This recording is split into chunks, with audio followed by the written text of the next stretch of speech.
right. Howdy, Wasteland. It's Marty the Nuka Boy for the second to last time. Where we're going to be discussing Season 2 of Fallout, Episode 2. What was it called? The Handoff or something like that.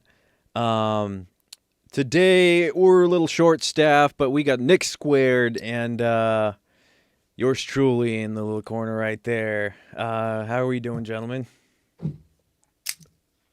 Pretty good. That was a really good episode. I rewatched it again today, and it's Nice. just as good the second time watching it. It was For sure. such a good episode. One of my Jam favorites. filled with a lot, honestly. Excited to get into it.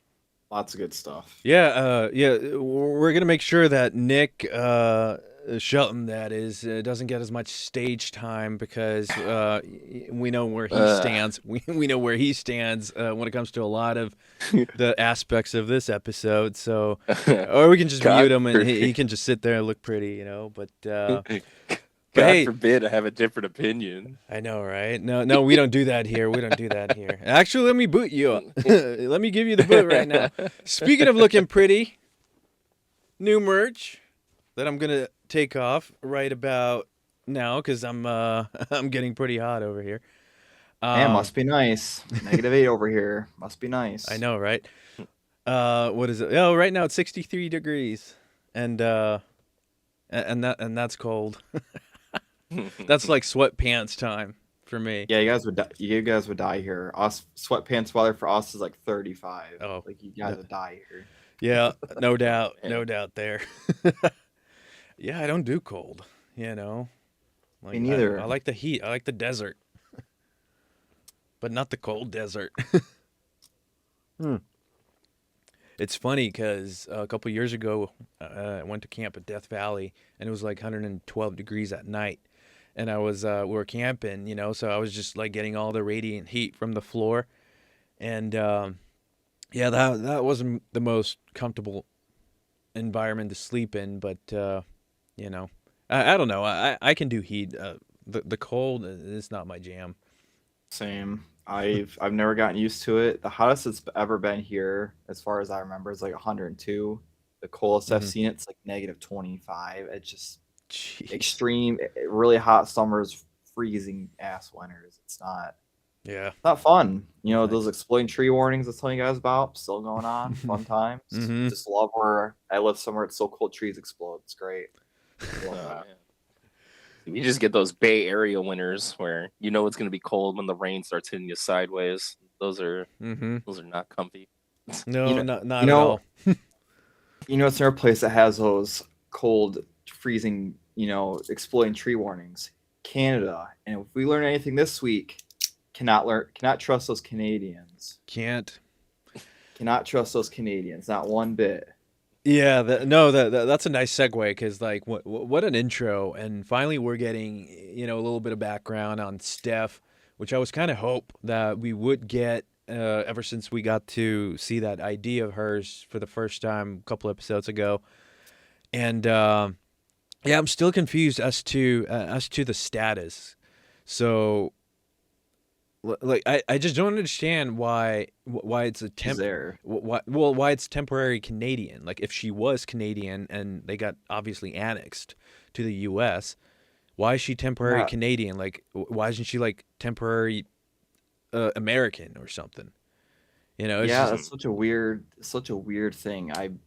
It makes me think that she's not even from Canada. Right? Like, who even knows? I mean, she might be a Russian vault-tec spy, and then she was in Canada. Right. Didn't want to blow her cover, so she just had to do what she did. You know, just good old. So yeah, because obviously they got. I mean, they were running away from that internment camp. Yep. As Vertibird in the power armor. Right, as referenced by that Marine. But that was cool. That was a cool flashback. I like that a lot. Yeah. Yeah. So that was her mother, right? That they had those. That was I her would mom. assume so. Yeah. Yeah, I would assume so. What did the Marine call them? Hosers?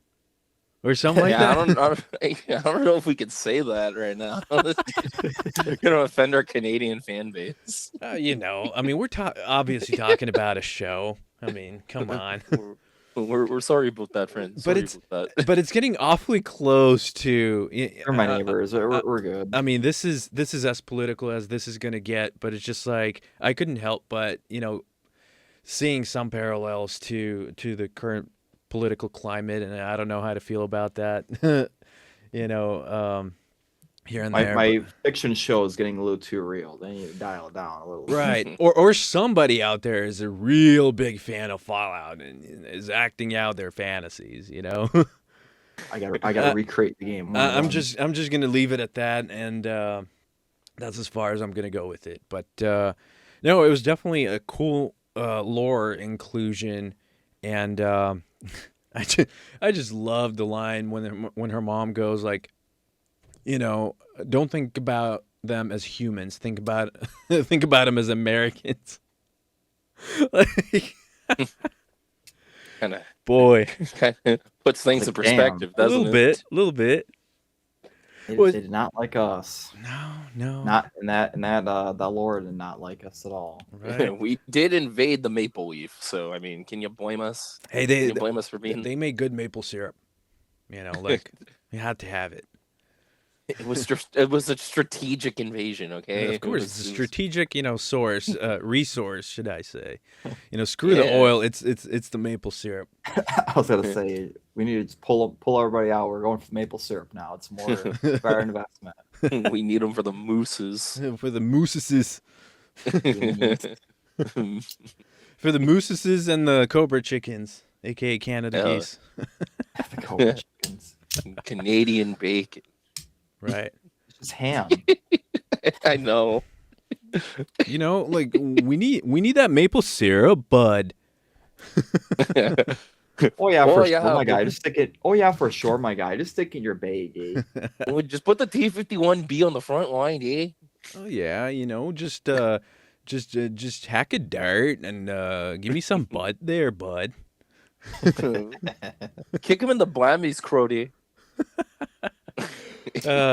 Anywho, but no, just going back to to Steph, I thought it was hilarious how during the wedding ceremony, like it wasn't the fact that she was 200 years old essentially, but it was the fact that she was Canadian. That's what got everybody riled up, like everybody just kind of lost their shit there, like a Canadian, like. That's where we draw the line. Right? Like, get out of here, Logan. We don't want you here, Logan. Like, I don't know. I don't know what would have been worse, like if she were a commie or a Canadian. Canadian commie, the double C. Right? 50-50 in that one. But no, man. But that was great. Like, especially the contrast, that we're getting from her being a vault dweller, because you kind of like throughout season 1, even most of season 2, like you think of her as somebody like highly incompetent, just kind of not even a housewife kind of thing. Like she's just useless, for the most part. It's weird you say it, because since the very first or second episode of season 1. Mm-hmm. I always had a weird feeling about her. Oh yeah, for sure. Like I know they have like firing ranges and stuff in the vault to train. Mm-hmm. But I was like, man, she's got a fork stabbed right in her eye, and she's just mowing people down with a machine gun. Like, she seems a little too good at that. I feel like I think that's gonna come into play later. I kind of always had that on the back burner. I'm like, right, and she's she hiding something. Yeah, she was definitely looking kind of sus. Everyone like once Norm. Yeah, it's that super fake smile and everything, the tone of her voice. I'm like, she's hiding something. Yeah, we still don't know what the hell her mission is, because obviously, right. The Vault 31's got the FEV thing going on, which they still didn't give us any answer with in this episode. We got like a 2-second segment of that. Yeah. What else is new? Yeah, and then Nick's about to pop off. They didn't give us any answers. Like, okay, we already knew she's Canadian. They found out she's Canadian. She runs away. She goes to her overseer room for some reason. I'm sure she's gonna probably initiate some kind of protocol. It's not going to be any good. Yeah, I wonder what's in that keepsake box. Yeah, I honestly I have no idea. They never even told us why she was running out of Canada. I mean, probably just to escape the camp, I'd assume. Like, she's got, obviously, I wonder if that was before or after she talked to Hank about working at vault-tec. They don't really show you where those timelines meet up. We just know they're both pre-war. Yeah. Um, Yeah, because so I wonder if that was before or after. If she's a part of vault-tec at that point when she's running away. It's hard to say. Right. I feel like it would have to be after, wouldn't it? Like, I feel like that would line up better.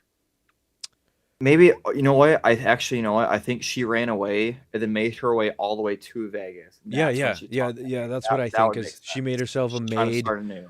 Right, because like that's where the big wigs are. And like I don't know, like all of a sudden she's got this Jason Bourne, kind of identity or vibe going on, because she's obviously good at getting herself to the right place, where she can just kind of do her thing. But so yeah, I mean, again, so many different storylines, and I'm not entirely sure if we're gonna get the resolution to the whole FEV and the 31ers or whatever, because yeah, like you said, we only got a couple seconds of Norm, being same for Hank. There was barely any Hank this episode either. Like we had, I mean, there was a little bit, but like we just, again, didn't get any answers. Yeah, like no revelations. You'd think it would be. Well, like this would have been a Hank-centric episode. I don't know why they wouldn't have done that. Yeah, they kind of went the different route, where now like Coop and Barb are just kind of like, mending fences or whatever, and now it kind of seems like even like I'm even more lost as to how they're gonna wind up being separated, like because clearly that's coming, but now, with the revelation of Barb basically being controlled by the Enclave, or and by extension vault-tec is, as referenced by Wilzik, it's like like now it's kind of clear that she's not really in it, for like out of sinister reasons.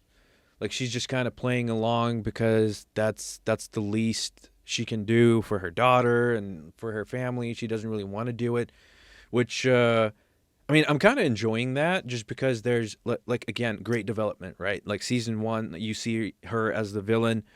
Even season 2, we have that kind of cloak and dagger going on, on Cooper's side, where he's just running the investigation, so to speak, with Moldaver and whatnot.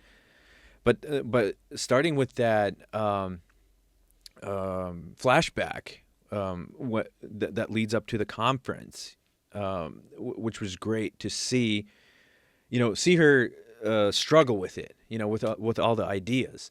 But that's what, like 2 episodes ago, when I said that, I don't know, at the conference she was really selling it, but now we know that she's not really, buying into it. She's basically forced into it. She has no out. Yeah, she's just telling what they want to hear to benefit her family and everything. Speaking of the pre-war flashbacks, it was a really cool parallel of when so I'm gonna kind of go a little all over here. So the flashback of Coop giving the cold fusion to the president, which also shout out to Clancy Brown, really cool seeing him in Fallout. That was cool. Him giving him the cold fusion was a really cool parallel to when him and Maximus go get the NCR Ranger power armor, which was so beautiful, by the way. I liked it too. And he said, to save that good person, you're gonna have to give this to a really bad person, which is a really cool parallel of him giving it to the president, who was probably working with the Enclave and set everything in motion, as everybody knows. That was just really, because he was a good person at that point too, giving it to a bad person. Just Maximus giving it back to Cooper or the Ghoul. I thought that was a really cool little parallel they did there. I was really kind of blink and you miss it kind of thing.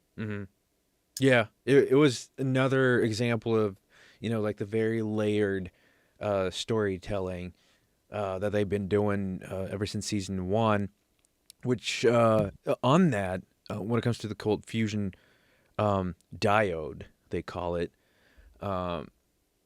it just when Wilzig is testing it or is injecting it into his head, now it just kind of it's starting to complete the circle, right? Because like Yeah. it starts off with well, her name's Miss Williams, right? Later on, Moldaver. She was so is she the one who pioneered it, right? It's hard to say. Because she says she was on the verge of achieving cold fusion or whatever. So like my question is, who was the person that saw it through? You know, that actually developed the working prototype or whatever. Maybe I don't know, because yeah, I I don't think Hank. I know Hank was sitting in there taking notes, but I don't Mm-hmm. think he was quite that good. Mm-hmm. I'm Because trying to think we know what that other like vault-tec buys, everything. Like that much has been yeah. made clear.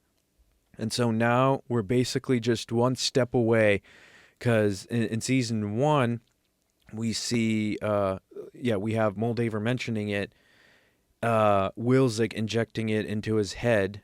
Obviously, essentially at the end of season one, it gets back to Moldaver, and then obviously it gets snatched up by the Brotherhood. So I guess I wonder where we're going with it now. You know. Yeah. Well, And I guess speaking we kind of know speak because Coop uses it to restart House.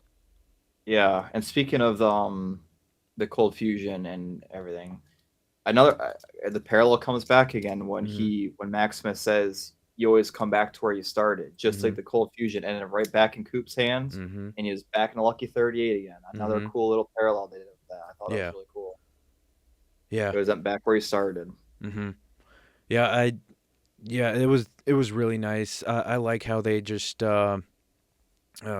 it's got sort of like a cyclic, you know, vibe to it. Like in a sense, this is what I like.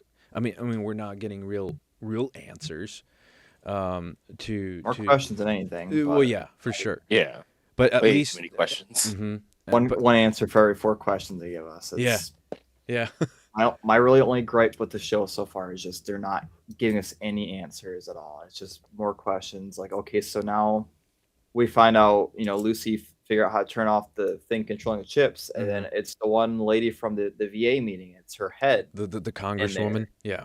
Yeah, it's Why like, her? okay, so why her? Why is she there? And Mm-hmm. also I want to talk about that shot. I thought that shot was really cool of Mm-hmm. them both opening the doors at the same time. It Yeah. almost made you think the buildings were connected somehow, Mm-hmm. and they weren't at all. Yeah. It's like they kind of trick you, like, oh wait, are these buildings connected? Mm-hmm. Like, is she gonna end up seeing the ghoul again just by walking through this door? Yeah. Is it connected to Mr. House somehow? They're really And good then at that too, and they're really keeping that location that Hank's in secret yeah, for we some still have no reason. Like clue we where still she's have at. like it's obviously somewhere in Vegas because he's within, walking distance to people. Like as he's Yeah, gathering them up. I mean, he obviously snatched up, some legionaries. He snatched up the ranger and people from all around. So he's definitely within the lady walk. from the one chapter in the Brotherhood. Mm-hmm. Mm-hmm. Got a So little bit of every faction in there. So I mean, I don't know. Like, are we under the Lucky 38, or like, are we somewhere on the strip? Like, it's got to be somewhere, That's what I like to think, within the because Vegas limits. I like to think it's under the Lucky 38 Mm-hmm. because I mean Mr. House was the one who invented that chip, Mm-hmm. and that vault was the whole thing of it is building those chips, or the vault, whatever the Mm-hmm. building they're in, the vault-tec building, wherever the hell they're in. Mm-hmm. I would assume it's a secret elevator, something that goes down. It's below it somewhere. Because I don't know. Which I mean, it sounds like something Mr. House would do. He would want to keep something like that close to him. So right. it's either directly under the Lucky 38, or it's hidden under another building that you wouldn't really expect it to be. Mm-hmm. Like, yeah. Which I don't know. on that, do we think that we're gonna see the platinum chip? Like, how's that gonna play into the storyline as we have it presented to us? I would like to see it. Mm-hmm. I would really like to see it, but I don't know. I don't know how it's hard to work that in. Yeah, especially point, since Mr. House, obviously, the platinum chip was a backup plan, and now he's got the cold fusion. So it's like he doesn't even really care about the platinum chips. I don't think they'll bring it in at all. Right. I think cold fusion seems more like unlimited energy seems more important than. Well, because technically we're past that. We're past that, right? Like we're 15 years past that. So that's what I'm saying. I think it's like he upgrades Securitrons. He probably did, and then Vegas got took over by Deathclaws and everything else. Obviously, I mean, because there's one dead Securitron in his thing, so that's probably him doing a stand. It's. Yeah. I feel like he's past that at this point. It's been forever. I think so too. I guess I would have preferred, since it's one of the major driving forces of New Vegas. I guess I would have. I mean, I don't know. Maybe we still might get it, but at least a mention of it, or it'll just be Dusty sitting on his desk somewhere, just like that snow globe. That snow globe I caught the second time I watched the episode next to the bot, and I thought it was really cool. It's gonna be one of those Star Wars things where Luke just tosses the lightsaber and he doesn't even care, Or Rey just has that training remote thing or whatever in the Falcon. She just throws it behind her or something like that. Like, I'm sure it'll get mentioned at some point. I feel like it would be really weird to not do so, because it's just so major. Like I know they banked on the whole cold fusion thing, but it would be really weird to gloss over the fact that this major contender for one of the most fan favorited games and his MacGuffin are just kind of forgotten about. Yeah. So I don't know. Maybe we'll get a flashback and he mentions that's one of the things that he's got going. Yeah. Since cold fusion obviously didn't get to him in the pre-war. I feel like that's probably the only way they could really do it is through a flashback, because like we said, it's 10 years after Vegas. He's probably either already used it or somebody else got it at some point. They still never told us how Caesar died. I mean, he's got a tumor. Obviously, he died from that at some point. Like, why was he on the hill? Why is the Legion divided? We haven't seen the Legion since the one episode. I'm hoping they come to play the finale. I think so. Just really suck if they're one. Judging by the shots we saw in the trailer, I mean. We still don't know who Macaulay Culkin's character is stabbing or is, whatever, slitting his throat. So, like... they are going to come back. Yeah, there's some stuff we haven't seen. Right. My prediction kind of worked out because, like, I did say that they were going to, have that showdown with the Deathclaws. I mean... I'm pretty sure everybody saw that coming. I just thought there was going to be a lot more firepower going into it. I think we will. I feel like I'm still standing by my prediction from the other week of they're going to take refuge in the Mormon fort, because we still haven't even seen the followers, or they haven't even walked past the Mormon fort. I feel like where other places is safe and free side from two Deathclaws, the Mormon fort. Where else would you go? I feel like they're going to run in there. Maybe there's like some. I'm still fingers crossed for like Boone or somebody else is just hanging out in Freeside. It'd be cool. At least one of these characters, just someone. Yeah. Give me Raul. I feel like there. I feel like Raul, Boone, or Veronica would probably make the most sense. She would be cool. She would be cool with that power fist or something. Yeah, I feel like Boone just makes the most sense to show up. I mean, after you do the quest for his wife, he's got nothing else to do. He's just chilling. Yeah, because again, 15 years after, like. Yeah, what else would he be doing? It's like he's got nothing. He's probably all grizzled, and he's probably just like, I just feel like retired sniper. I just feel like it would be way too similar to the Ghoul, because like, he's looking for his family. This guy has lost his family, but like they all kind of got that, just I mean, Boone. I mean, he's obviously not Novak, so I feel like Freeside. Why Novak fall? I think we're gearing up for something. Like I'm still waiting for the other shoe to drop. We still have an episode. I don't know how long that one's going to be. I wouldn't be surprised if we went over an hour. I hope it's like an hour and a half at least. Like, same here. I would love a 2-hour episode. We probably won't get it, but 2 hours would be pretty sweet. Probably closer to like an hour 10 at most. Because I don't think they're going to go too hard on it. Because I feel like, because we've discussed it outside of like the podcast recordings here, that they're definitely going to continue with the whole mystery box storytelling aspect. Yeah. So we're going to be going into the next season with probably way more questions than any answers we've been given. Right. So do we like just spitballing here. What storyline are we gonna finish with here at the end of season 2? Do we like? Is it gonna be the Norm one? Is the ghoul gonna find his family, or are we gonna get some sort of a house revelation, or? I mean, it's hard to say. I feel like I think we're gonna get something with house. There's so much in one episode. They have to wrap up 3 big storylines. Like I feel like,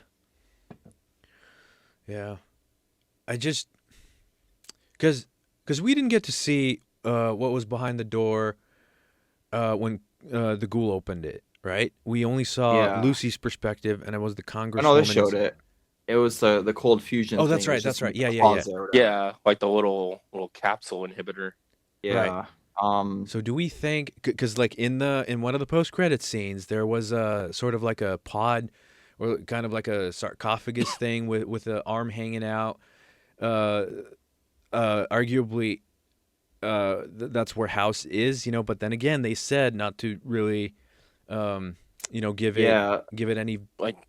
With that, I'm thinking faith into it. Mm-hmm. Yeah. So with that, I'm thinking either his body double was in the pod, or he uploaded his whole he found a way to upload his whole consciousness, therefore being immortal. Which would be who popped up on the screen, right? Hello, old chum. I'm thinking either it was a body double in the pod that was dead, or it was he uploaded his consciousness somehow to the computer. That's probably why he had that. So Danny had somebody on the party on Xbox the other day, and he was telling me that somebody had a theory that it could be tied up with Modus. Oh yeah, maybe the AI, that's prevalent in 76, and then it's not really House, but it's kind of tied up with Modus in some sense. Which I mean. I wouldn't be surprised. I don't really see it. I mean, Modus isn't Modus also like kind of like what I was saying. He's like a consciousness that got uploaded after. I feel like it's essentially the same thing. Yeah, I feel like that's how they would probably do House. That's what I'm thinking. I'm thinking he uploads consciousness. I think his body is gone. I think that's gonna be because one of the revelations. I don't see why they would have to fiddle fuck with that, because like. That's what House is trying to achieve, immortality, like, I mean, that's essentially what his goal was, is to live on. And upload your brain, problem solved. Yep. So like, I don't think there's any real need, to further complicate and branch out this idea that it would be some sort of other AI, or but it's a good thought though. But definitely interesting for sure. Yeah, but that congresswoman, I mean, that was just dropped, it's like, okay, why the fuck is she there? Yeah, like why is she important? She seems very, just kind of nonchalant, or not nonchalant, but just like dejected. She obviously is like she's trying, but at the same time, like she has no real pull. To make anything happen. Pretty ignorant to what's going on around her too. She has no clue what the president's going to do with that. So correct me if I'm wrong, but she's the grid, right? Like the main grid, right? That controls all the chips and stuff. Because like she's hooked up to just about anything. She has that. From what I was seeing, she like is a supercomputer. Right. That's kind of what I thought they were getting at. So I'm like, why her? Like, what the hell? But if that was true, why would they just have her bare head? Like with nothing attached to it other than the helmet receiver, because it doesn't look like there's a vital system keeping it alive. Right, because that's essentially what you need. Because like in order to keep that was the whole premise behind Nuka World and what's his name, Bremerton, or the Nuka-Cola creator, Brad Burton. There you go. Because they couldn't keep his entire body alive, so they only kept his head. So I wonder if but yeah, to your point, I don't see any, like nothing, no life support hooked up to her, unless that's the mouth thing. But yeah, that's kind of keeping her ticking. It's so weird. I would assume, the mouth thing is life support, because then she's got the helmet for the control and whatever. It's just so. Because honestly, Again, more questions. she's not It's really just alive. It's just keeping the brain functioning at this Yeah. point. but then why would you need the whole head out then? Like, why would they not do Just the like what they did brain, in Fallout 3? Yeah, right? like a brain in a jar. I don't know. I don't Maybe know. it's Like just Buddy's a brain in a jar. So I mean, why? I yeah. don't know. There's a lot of weird factors behind it because Maybe when it's I just a saw it, prototype or whatever, or just like very rudimentary way of going about it. I don't know. I guess, but how much more rudimentary do you get other than slapping a bare severed head on a Right, table with a right. straw in its mouth? Yeah, that's Like, yeah. I guess we don't know enough, to I don't think that's going to be answered in the next episode. It's dropped in way too late, and Yeah. like I mean honestly, it's just I wouldn't be surprised if it was one of those things where I mean we see the president and her in the limo. If it was just kind of a spur of the moment kind of thing, just because she's so loyal and she wants to do the right thing, so he just decides to go with her. And I honestly, like, I wouldn't really care for a real explanation, because like at least we got an answer in a sense that we know what powers the computer or whatever, what makes the chip work in a sense. So like I'd keep it at that, to be honest. Like I don't really need a Yeah, I convoluted guess. explanation when it comes to this. Yeah, I guess really they'll just need to explain why her and how she Mm-hmm. even ended up there. It's just, Mm-hmm. I don't know. It's just so we still don't know how the hell the on the other NCR end even of got. it, Mm-hmm. Yeah, we I still need don't know. full. I We need still full don't. answers. We still don't know how the NCR even got a hold of Cold Fusion. So if the Mm-hmm. Enclave and the President had it, where the fuck did it go after that? Yeah. Like it's changed hands a few times. It would just, Mm-hmm. Yeah. That's no, it's definitely like it's becoming, I mean obviously it's becoming a major plot point, which is interesting just because nothing of this magnitude is ever included in the games, like it's essentially uh, a whole new thing that was fabricated for the purpose of this show, right? Just kind of like the whole uh, keeping the ghoul alive or non-feral, uh, call it a drugs. MacGuffin or Yeah. whatever, gimmick or whatnot. I mean, it's interesting, it's believable. I don't hate it. It's just I guess it makes a lot more sense for House to have something like that than what Moldaver wanted it for, because like, okay, so you're gonna power the city for what? Like, is it really just your motivation to create a functioning society? Like, newsflash, you can do it way easier than that, Like, I don't know, like at that point Like it yeah, didn't. you don't need that much power for that Right, little right. town. It just because like it makes sense to create weapons, with technology like that, or Right. in House's hands, to create a computer that keeps him alive indefinitely.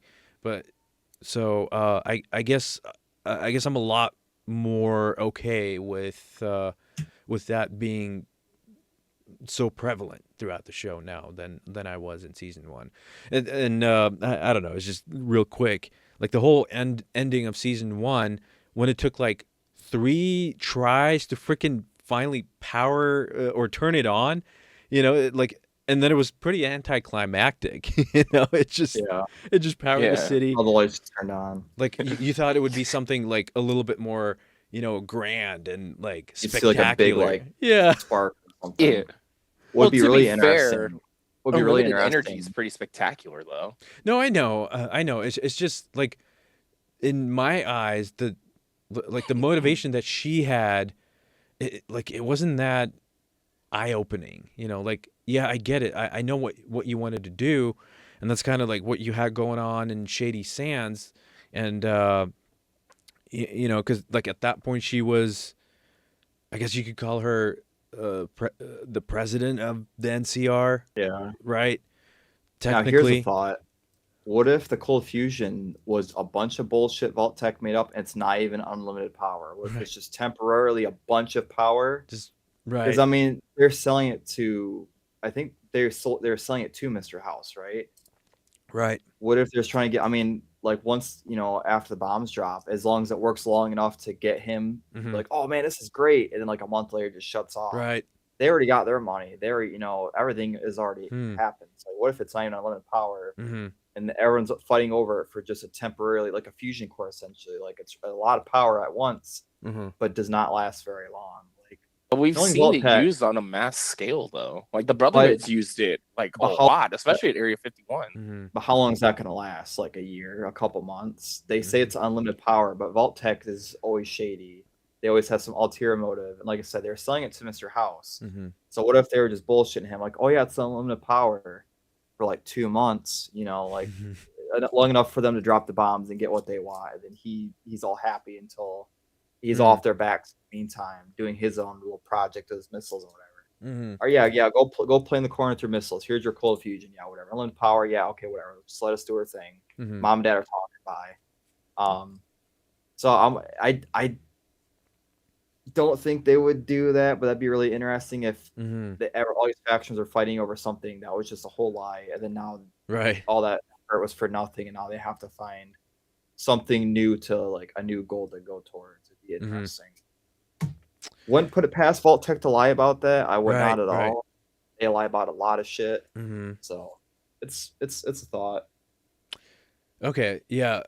So essentially, it comes back to who created it, right? Because obviously it wasn't vault-tec. It was somebody on the outside, because vault-tec bought it, or bought everything, or half of everything, or whatever, controlling interest. So I mean, probably it would be.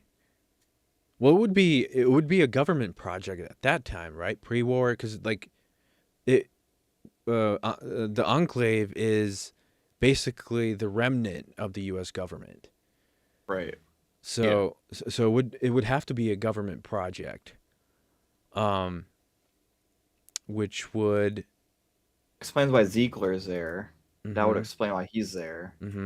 It's probably like a collaborative thing. They're both working on it. They're in cahoots with vault-tec, and then maybe the plan all along was to give it to the president. Maybe they're, creating a whole, oh yeah, we're gonna give it to this guy who obviously is fucking crazy. And then maybe that was just them throwing on like an act. Maybe their intention was to go to the president and the government the whole time. I mean, it just ended up, if that's the case, vault-tec, they're always a couple steps ahead of everybody. It would just end up where they wanted anyway, Right. Yeah, I guess I just, it was that elevator talk, or that conversation with Wilzik just made it really clear that vault-tec might not be the one calling the shots after all, Yeah. That they could be in the Enclave's pocket. Right. And they're just the ones taking being the public face for it all. And they're the ones just taking all the heat, all the Enclaves. Or the ones that would eventually become the Enclave, or, yeah. Yeah, it's just questions, man. A lot of questions, a lot of theories. A lot of questions. Too many questions. Too many questions. So, Nick, we're gonna let you loose on this one. You've voiced a lot of opinions over the past couple days. Nothing wrong with that. All in good fun. Yeah, sure. Obviously, if anything, we want to have difference of opinion here. That's what makes the conversation more interesting, spicier. We'll decide what to do with you. Once you give us your 2 cents or 2 caps. Anything specific you want to hear from me first, or no? Just I mean, obviously you said you liked the episode, but just kind of like give us your pros and cons, or just kind of like, do you have any radically different opposing ideas of what we just kind of went through up to this point? Go wild. I think if we're going to go through a pros and cons list, I think it's imperative to start with the negative aspects first, because if you care enough about something, you want to be crucial, or outright vocal about it, which is why I take the stances I do, especially with the show. Mm-hmm. So with that being said, I think the issue that I have been most prominent about is the fact that there's just way too many questions, and that isn't necessarily a bad thing for intrigue building. It keeps people watching to an extent, but from someone who isn't a gamer, because my dad's trying to watch the show from season 1 to now, he has made it pretty abundant that if nothing gets answered soon, there's no intrigue for him to want to continue watching because it's not a big investment for him. So my biggest critique is that you're going to alienate people that don't play the games because now they feel like there's just too much going on and there's no payoffs. So that's my biggest problem right now, is that you want to have this bubble of intrigue and you want it to grow bigger and bigger and bigger, which is fine, but there's going to come a fine line where that bubble's going to pop and there's no real payoff once it pops because you've kept everyone waiting for so long. That's like my first major criticism right there. And I think a lot of people have, well, not a lot of people, but I've noticed some folks are becoming more vocal about it, which is nice. I think that's a main conversation point to have with the show because it's not a terrible thing, but it holds it back in a lot of aspects that I think would allow it to grow. I don't know what other major points I would have. I'm still annoyed with how NCR representation goes outside of this episode in particular. They're really dragging their feet on that one. Like, I really thought that we were going to get more of it in episode 7. I mean, I guess, I don't know. I still believe that the truth is out there. A little X-Files. No, like, I mean, we're obviously, where they found the power armor, like it's some sort of an armor, which, how about that Gauss rifle? That was sexy. That's pretty dope. Yeah. Also, if you looked very closely in the foreground when they're like, it's like really far when they're walking, you can very faintly see a fat man blurred out. This is the only Gauss rifle I accept in the show, and they haven't given it to me yet. No. That's my hot take for the day. Well, I hate the Gauss rifle for design. It looks like it's thrown together. It doesn't. It looks cool. It just doesn't look like it belongs in Fallout. Yeah, I'm hoping we see the fat man at some point. It was cool seeing that. Right, because we've seen a mini nuke. I think it was it's in the shop in the first season. Yeah, in My June. Yeah.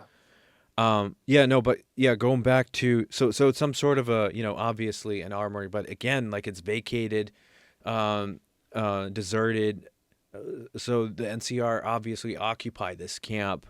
We don't know how long ago, but I still think that we're gonna get, a major showdown where, a troop of freaking Rangers or troopers are just gonna roll in, or at least, like, give me some semblance of, the NCR being substantial in the world as it is, because like they were talking about, like, they're out west, if I'm not mistaken, when they first rolled into the camp with where Uncle Rico and that chick and the other Rangers are, or was it east of them? No, I think it was east of them, which would put them somewhere like either, further in Nevada or maybe even Arizona or whatever. But it's like, like we're seeing these remnants, we're just seeing these breadcrumbs in the form of like the power armor or few Rangers, kind of holding the ground here and there. And now one of them is chipped up. So it's just, I don't know. I'm putting my chips, into the last season. Like, we're going to have some major showdown, because even as the super mutant says that the war is coming and you're going to need friends. So I wonder if he's gathering up the forces, because he essentially put the ghoul on the path of Thaddeus and he also Maximus. Yeah, and he disappeared. So he's gone. So I think he's spinning up something, where in the finale is going to pay off. I mean, that's if I were a betting man, which I'm not, I would go that route.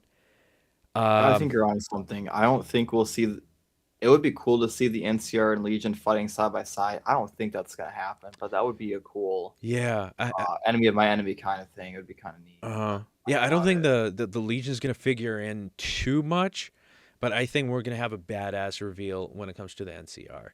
And I think they did it by design because they knew exactly how everybody was gonna feel. They kind Yeah, of 'cause they gave us there's like the little carrots, dangling at the end of the yeah, stick, where we got the cool flashbacks, we got the line, we got the power armor or what have you. So it's just like to keep us, hungry for more. And I believe that, during the finale, I mean, they're going to hit us with something hard. I speaking would of really hope. finale, Mhm. I love when they uncover the power armor and the ghoul said something along the lines of, "There's only one man who came out on top on Vegas. We're gonna do what Mhm. he did. We're gonna rig the game." Mhm. I think that was a nod right at Courier 6. I'm Mhm. like 99% sure that was like not a Courier Right. 6. So Right. I don't think he's around anymore, but I think that's Mhm. the only reference we'll probably get of him, which is really cool. Mhm. Yeah, that's a great point. Which yeah, I mean, it just goes back to, just give us like even a mention of one of the characters or whatever, just like I said, I don't need all the dots connected, like I'm Yeah. fine with a Throw us a big couple bones. yeah, I'm fine with big universe, and just don't make it feel small, like everybody knows Yeah. each other, Yeah. kind of People are gonna thing. go off Right. and do their own thing. Yeah. Obviously all the companions you recruit and talk to are gone. Mhm. Well, not all of them are gone, but they're probably all doing their own thing now. Mhm. I'm still hoping for Boone just chilling in Freeside. Mhm. I'm still hoping for the Mormon Fort. We might see Arcade. I don't know, but I'm hoping for the Mormon Fort with the followers Mhm. and Boone. We still haven't seen the Boomers. We only saw the Great Khans for a little Mhm. bit the first episode. Mhm. Um, Yeah. there's just so much we haven't seen. Haven't heard about our good old friends who dress really nice. Haven't seen these guys in a while. Right, I'm hoping we'll right. see them again. I think I think those are gonna get rolled over to the next season because I think maybe I don't know. I they mean, they made it a did glaze point, over the King's building. right? They made it a So point to show it to us a couple times, after dispensing with all of them prior to that episode. It's just like I don't know. It's I wouldn't disregard it as just a simple fan service or an Easter egg. Like they showed it a yeah, couple times and showed it functioning. All lit up. So yeah, I'm pretty sure we're gonna see them. Boomers. That sounds like a season 3 to me it might too. be. You They're pretty know, far away. yeah, just because. Uh, I don't know. Like unless it's gonna be one of those things. I think we mentioned it last week, where all of a sudden, like you'll get all these factions together, but then again, for what, right? Like Yeah, what is their purpose of being there? who I are we see what gonna you're fight saying. at the end? I think I don't think it's gonna be the Legion because, like, let's face it, there's not that many of them. You know, Yeah, more of them than the NCR though. right? So, Um, so them, them walking in there with the power armor. I'm wondering. He's like, oh yeah, brand representation or brand mhm, recognition. So I'm wondering if the that was NCR is going good. to catch wind that Hmm. there's NCR and Freeside, if they're going to start piling in there and be like, Yeah, oh my god, we gotta group up, we gotta that was take really back the town. powerful. That was really powerful. Yeah, I that like was that a such a lot. cool scene. Yeah. I think that's one of my favorite aspects of this episode in Hmm. particular. Yeah. That And I they loved really Maximus. oh no, go ahead. I would say I loved how Maximus saw that kid and he could see himself in that Yeah. kid, seeing the guy in the big Oh, suit of armor definitely. looking Yeah. really cool. That was such a Yeah. cool little. I love that. That was Hmm. awesome. I Hmm. think this episode really nails home for a lot of older fans. I don't want to say nostalgia, but that's how it comes across. Especially with what you mentioned earlier about Maximus dropping that line of "you always end up back where you started," and it Hmm. goes right to the NCR logo. Hmm. And I believe that what this episode has going for it in the strongest is that the heart of the NCR being within the people, which feels like the older fans wanting to have that clamoring outbreak happen finally, is being foretold, and hopefully, like Marty's mentioned, it should hopefully be coming.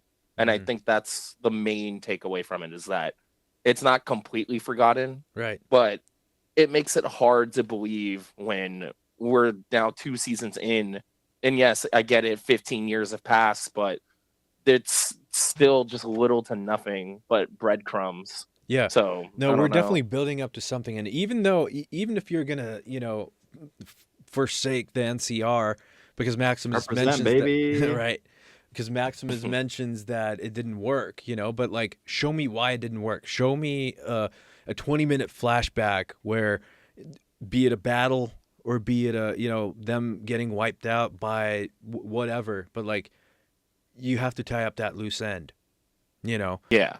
And because that, like, I'd be happy with that, but like, you have to provide a substantial exit, for a faction that's so not dominant, but like prevalent, throughout, especially the New Vegas, even the original Fallout games. I mean, obviously, but yeah, I mean, we're definitely building up to something. That power armor was definitely a statement. So cool. And then loved it, because like, we've never seen it in the games, but we do have mentions of the heavy units or whatever. Is it Mariposa, or like somewhere in the New California territory? And I think it's I think is it mentioned Navarro, the original Fallout, or maybe Fallout 2? I think it was New Vegas, I believe. I saw a screenshot today, and I think it was somebody. You might in be New right. Vegas. You might be right. It was in New Vegas. I don't know where it was at, and pay attention to what character. I want to say it might have been at Camp McCarran, whatever that big airport one is. I want to say it's probably someone there, because they do have like a big presence over there. Which, just total side note, totally pisses me off that Vegas renamed McCarran to Harry Reid, so it's no longer McCarran. just a side note, but it's the worst timeline. Right. But I mean, it was I think they're just toying with us totally on purpose, just stringing us along, and they're gonna drop the hammer. Back to what you were saying about big factions that are very prevalent, needing like some sort of exit. We still don't know what the hell happened to the Brotherhood after Thaddeus and Maximus left. Like, we're just supposed to believe they had a civil war and killed each other. Like, we have not heard a peep from them in like 5 episodes. I totally think that's gonna roll over too. They're doing something. Like, somebody's gonna come on top of the Brotherhood, or the Commonwealth is gonna come swinging in, and with their Pridwins and stuff. Somebody was saying that Xander's been missing. Xander is not even a legit Commonwealth representative or something. I heard rumors or theories floating around like that he's an imposter or something. I mean, I don't know. Just there to take it for himself. It's hard to say. Right. Because how else would he get there that fast? That's a good point. Exactly. Just, it was all like weird. A day or two. Yeah. It was like the next day. He's like, so we're discussing a civil war. Yeah. Like, who invited you? How'd you get here? Well, like, are we to believe that he got there on the vertibird? Like, he flew across the country on a vertibird, Yeah, like 2 days. Yeah, I don't know if I believe that. No, that's essentially... it seems like a day. I mean, if season 1 is anything to go about, I mean, the East Coast came all the way to the West Coast in the first season for whatever reason, so anything's possible, I guess. That probably took him a while. I mean, he was there like that. It's like someone just mentioned, and he's just like... Yeah. Civil War, you say? Unless he was planted or sleeper cell, like he was already there somewhere, and his little part in the story was like sidelined so quick. Like, he was there to basically just to kind of nudge the Civil War thing along. And I don't know.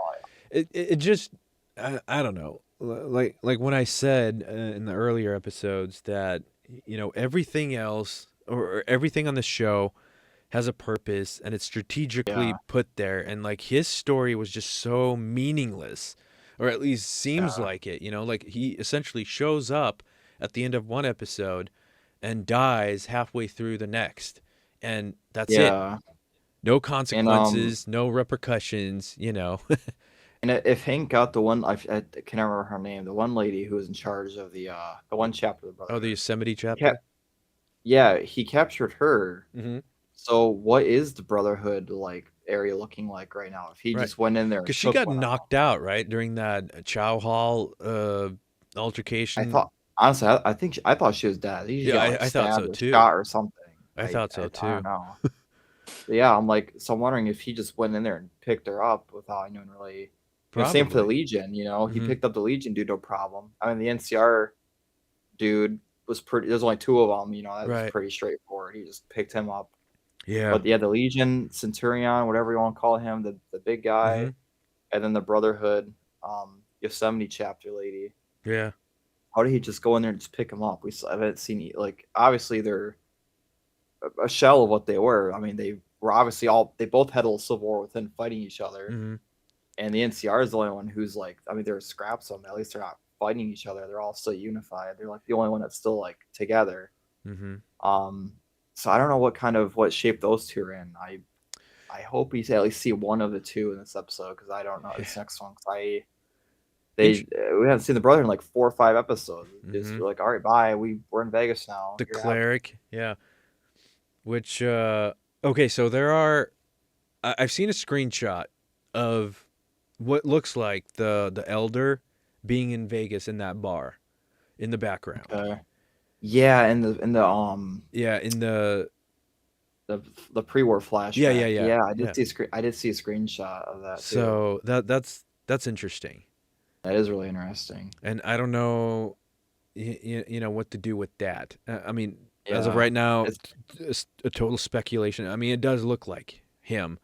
Yeah, it would be really sneaky if they just snuck him in there like that, because I guess that would again, we haven't seen him in a few episodes. That would give us an excuse to go back and be like, okay, he was there. Why was he there? If that was him, why was he frozen too? It kind of gives me an idea of all these elders and clerics. What if they're all pre-war personnel or whatever? Because how else would they have so much knowledge of pre-war tech and all of that? Yeah, because that's something. I mean, you can figure stuff out from schematics or whatever, but it makes a lot more sense if you have, this think tank of people that were there that know exactly what to look for. It just gives you a leg up.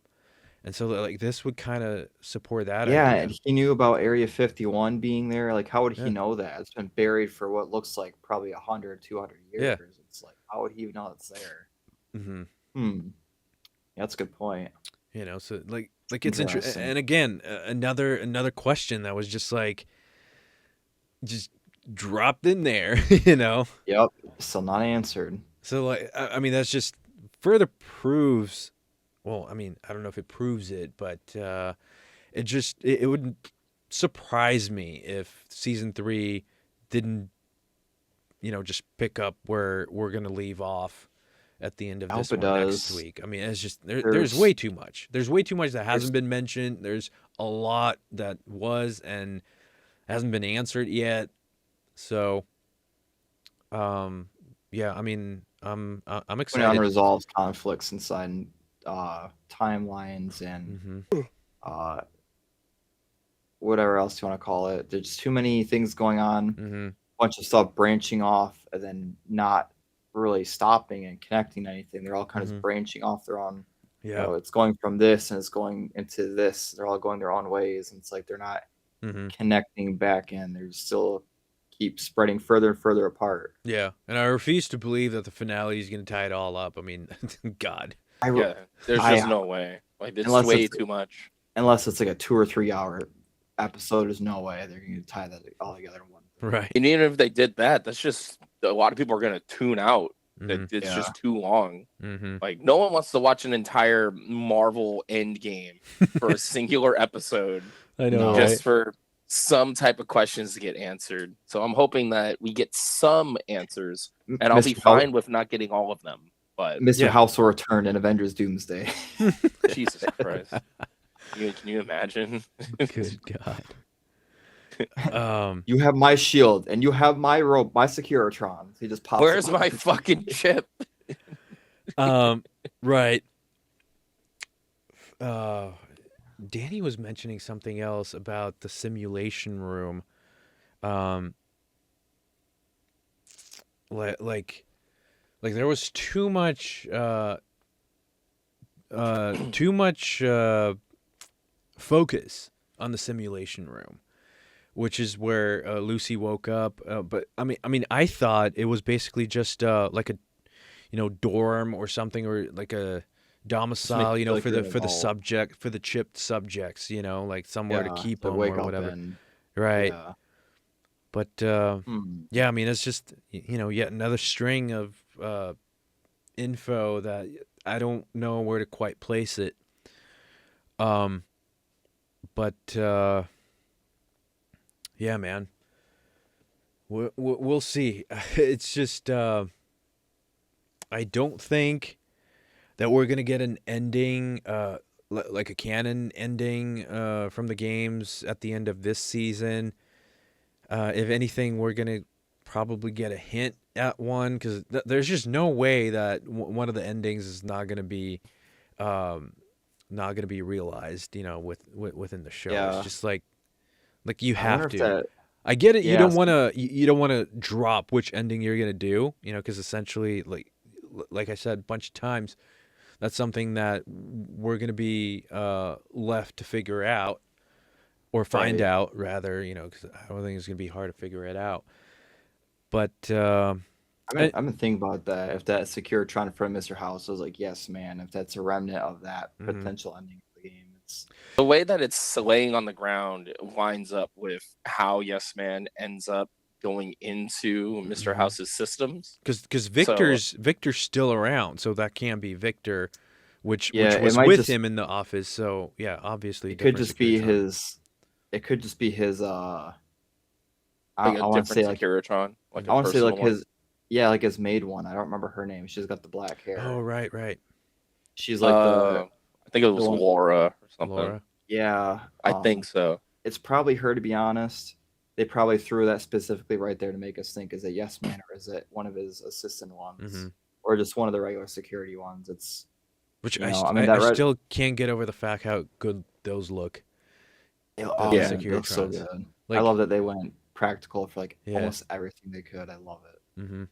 Yeah, another strong suit of this season for sure. A lot of the practical effects definitely hold up, because they don't have that CGI goofiness to it, No, they use a combination, which I'm glad a lot of people are doing now, like the Mandalorian. Yeah, I think I talked about before too, how they do the volume, a mixture of practical and CGI, and it works so well. Like you start with practical and you just touch it up. And it just makes it look so good. Like the Death Claws, I know they had a puppet for one of them. Yep. They looked great. I think they just, know, when there's like a multiple on screen, obviously they probably have the puppet and CGI there in the background. But I think when it's just a one-on-one, I think it's probably always the puppet. Probably. And then they just CGI it to make it move a little smoother. Yeah. Or something. I'm not quite sure. I remember I'd like a behind the scenes one. That's interesting. I'm showing how they did everything. Yeah. Because we saw that baby Deathclaw, the baby Deathclaw eating another baby Deathclaw. So, and then we saw the puppet one that was ready to whip it out.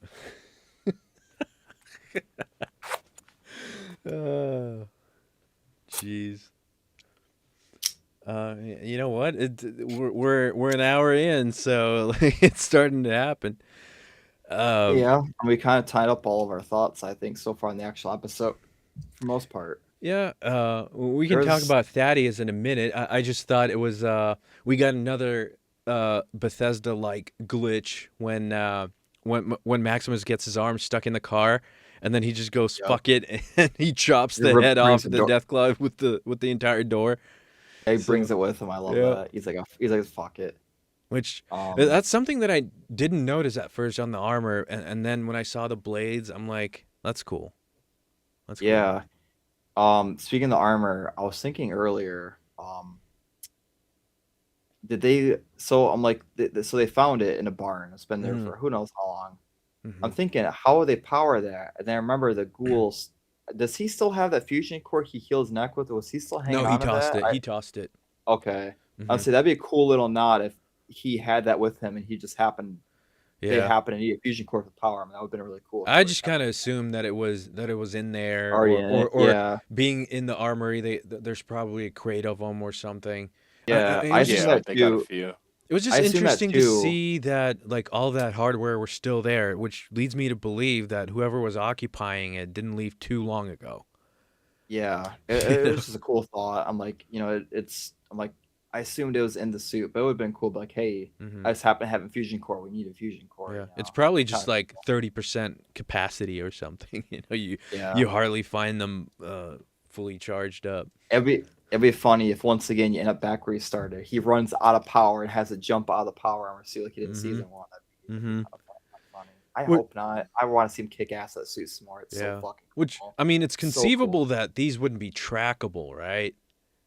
Like, I mean, it's an NCR one, so I don't think so. I know he said the Brotherhood of Steel one. Right. So I don't know if the NCR would do something like that. It's the first time we've seen something like this with them. I don't know. But I still, kind of what I was saying earlier, I think word will get around the NCR is in the free side, and they're going to start rallying and going to meet up whatever is left of them. I'd like to believe that. Yeah. Yeah, I think that's how they're going to tie the NCR into it. I think the Legions I think they're just going to merge and go back to how they were, just being one faction. And we'll probably see Macaulay Culkin's character. It's like Legate starts with an L, like Galerius or whatever. Right. I forgot what his name was. But yeah, I think maybe their Civil War is probably down there all shooting each other. They might pretty much all be wiped out except a handful of them. NCR, obviously, they're barely even around at all. But I like to think the NCR is going to get word of mouth that the brand recognition thing, they're all rallying. The NCR is back. Yeah. So I think they'll get word of mouth, and they'll probably swing by in the next episode, and maybe they'll again hold fort in the Mormon fort. So that's my 2 predictions. NCR is gonna get word, they're gonna show up, and then they're gonna take fort in the Mormon fort. My 2 predictions for this week, this next episode. A lot could happen, so that could just be the surface of what we're even gonna see. I don't know. I really have no clue what's gonna go on in this final episode. There's just so much. Yeah.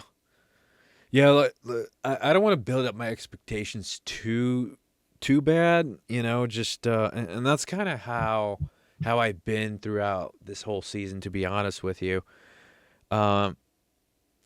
It's just I mean, I do believe that they're gonna do it justice. I mean, so far they've been pretty good at that, and whatever questions we're not getting answered is obviously for a reason.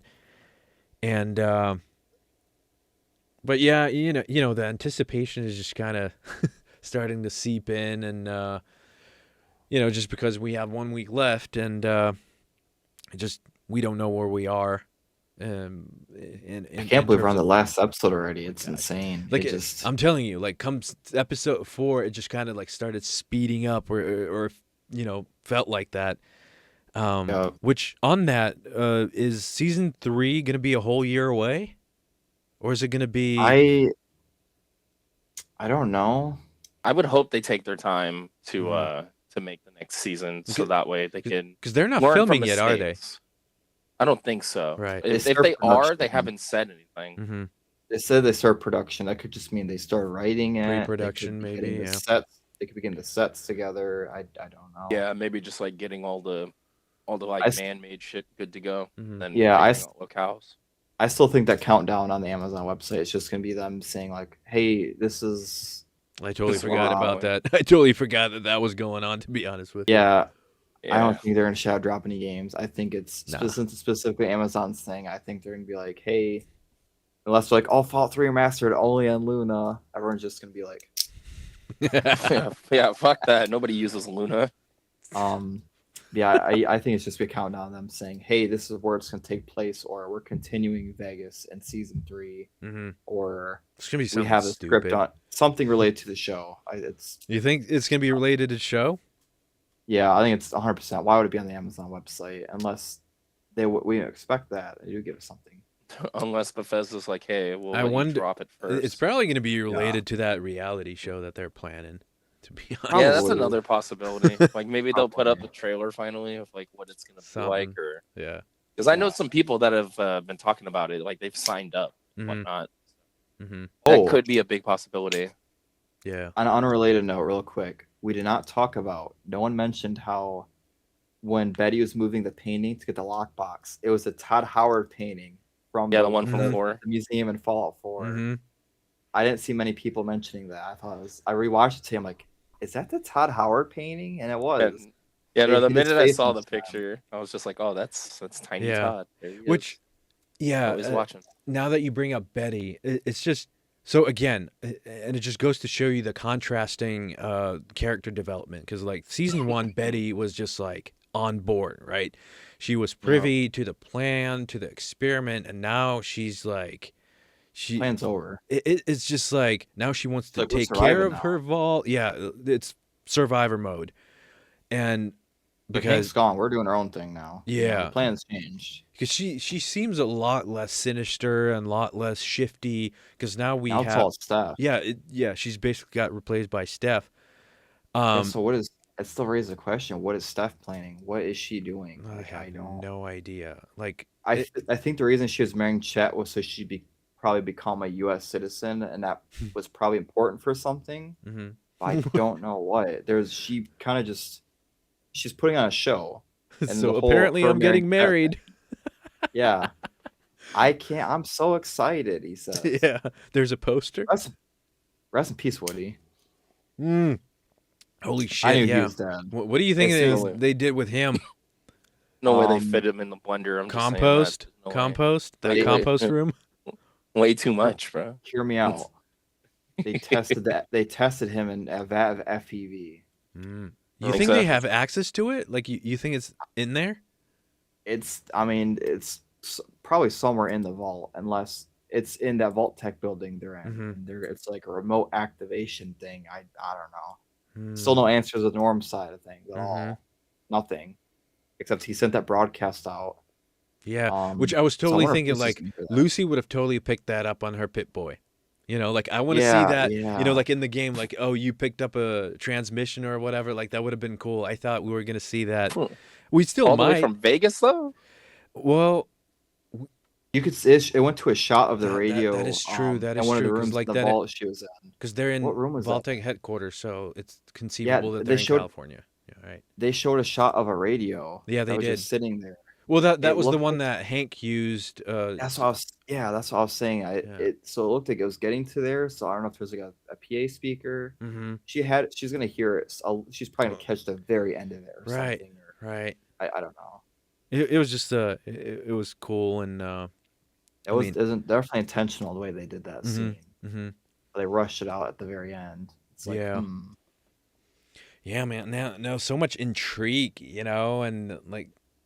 I like how basically we're moving away from the vault-tec mystery side of things, and now we're just getting like all this fragmented, you know, fractured little agendas, you know, for all these different characters. And like I'm telling you, that Ronnie guy, like he's gonna be a problem. You know, like he's gonna run away with something, and it's just like things are gonna go. Things are going to go awry. Guy, right? Yeah. The one from Vault 31. Okay. I was like, who? The coffee boy or what? You know, like. Yeah. Just overheard everything. Yeah, because like he seems to be really devoted to everything, and yeah, that's But again, like I think the Norm side of things, just like last season, we're gonna be left like if there's gonna be a hangover, that's gonna be cliffhanger. That's gonna be one of them. We've been waiting a whole year. And we've got nothing to show for that. Right. Some please. Yeah. I don't know if he's, because obviously Ronnie knows a lot, so he probably knows what to do, what the phase 2 is. So we're probably gonna wind up going somewhere, that's got to do with the FEV experiment or whatever, and I think that's where we're gonna leave it off, to be honest with you. But yeah, no, I was kind of pissed off that we only got that little glance, where the chick is talking to Norm, only for him to get knocked out again and send out that little transmission. But yeah, I don't know. Do you think they're writing it, like they're figuring it out as they go along, or do we have like 5 or 6 seasons sketched out? It would answer a lot of my questions on why we have no answers and nothing but questions. I think they got a vague outline. They're taking the Lost treatment. I think they have a vague outline, and they threw in a couple bullet points, and they're just filling in the gaps as they go. Emphasis on vague. Yeah, they're like, okay, this makes sense. Yeah, I think they start with bullet points. They're kind of they're connecting the dots as they go between. That would be a smart way to do it. At least have a rough outline where you want these specific storylines to tie up at some point. Like, all right, to be a fly on the wall in that writing room, man. Yeah, they're like, by season 4, we want this taken care of. We want this wrapped up. This character needs to be dead. This character has to make some kind of decision by this episode. Coop needs to find his family or conclude his story by this season. Like, I hope they at least have a vague outline, and they just kind of figure out how they're getting there. Yeah. So. Right. Well, I guess that leaves us with Thaddeus. Man, I'm more lost than ever, dude. Because I was damn sure that he was gonna become a super mutant.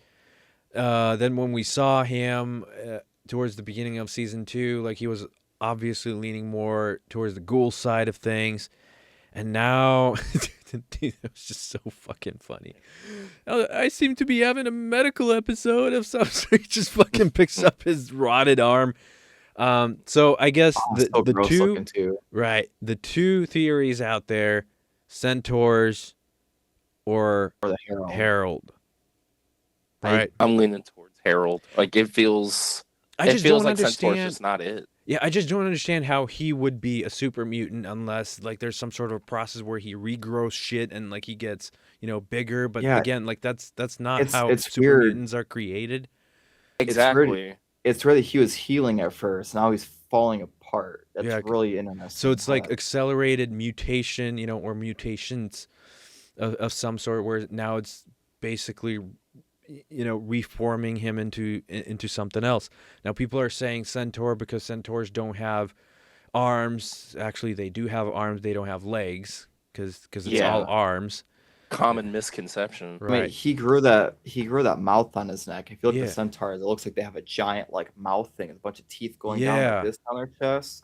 But the main factor for Centaur is that it's more than one creature mixed together. It's an amalgamation, animals and humans in one vat, and it's just kind of it's a cobbled up mess. Kind of was saying before in one episode, which we still haven't seen, the chicken fucker. They still haven't told us what his backstory was, but we'll get to that another time. That's gonna be the finale. We're gonna have a half an hour backstory on the chicken fucker. Nick's gonna lose his shit. They're gonna have me guest starring. I'm just choking him out. Just fucking leave. Back to us saying a couple weeks ago how I think he had some kind of prototype of the FEV. So maybe it's like a prototype one where they can create some kind of Centaur thing with just one person. It's really still no. Again, more questions. Yeah. I mean, he grew that weird mouth thing and he lost his arm. He's probably gonna grow more stuff. I mean, he grew the mouth. Let's say he can't grow more. We'll know when he starts to get 3 tongues or whatever. Oh God, I'm hoping that his more jaw's of next. I'm hoping it's more of a Fallout 2 situation, kind of like the extra toe, where it's calling back to classical mutations, or if they're gonna go a 76 route, because I know in 76, even though that I don't really play it. Yeah, from what I've heard, mutations are a thing in that game. Yeah. I think he's just becoming physically no, but they offer traits and shit. But there's jump still higher and run classification faster or whatever. On that note, so Have you guys noticed how the ghoul seems to know what the hell is happening to him? Because Yeah, every he's time like, oh Thaddeus, shit. yeah, every time Thaddeus tries to talk to him, the ghoul looks at him, and when he shows him the shoulder mouth or whatever, I was gonna call it something else, but uh, he just kind of looks at him and is like, "Yeah, you're not a ghoul, man." A couple times, like I first, wish you'd say something. He yeah, just gives him a look. I think yeah, it's funny in my head canon that he doesn't even know what's going on. He's just looking at him like, motherfucker, like yeah, Hard you're like just looking. fucked. like you got all sorts of fucked up going on. It's like I'm a tiny drop in a bucket full of drugs. I don't know what the fuck is that though. Yeah, That's one I time ain't never drop in a seen bucket. that. Yeah, that's He's some look shit right there, boy. he's looking at Thaddeus like you're one tiny drop of a bucket of fucked up. Hmm. Like, like I was in Idaho, and even I haven't seen anything fucked up like that. Thaddeus, you are. But You're done for. Ohio. Oh yeah, Ohio. What did I say? Ohio. Idaho. Idaho. Close enough.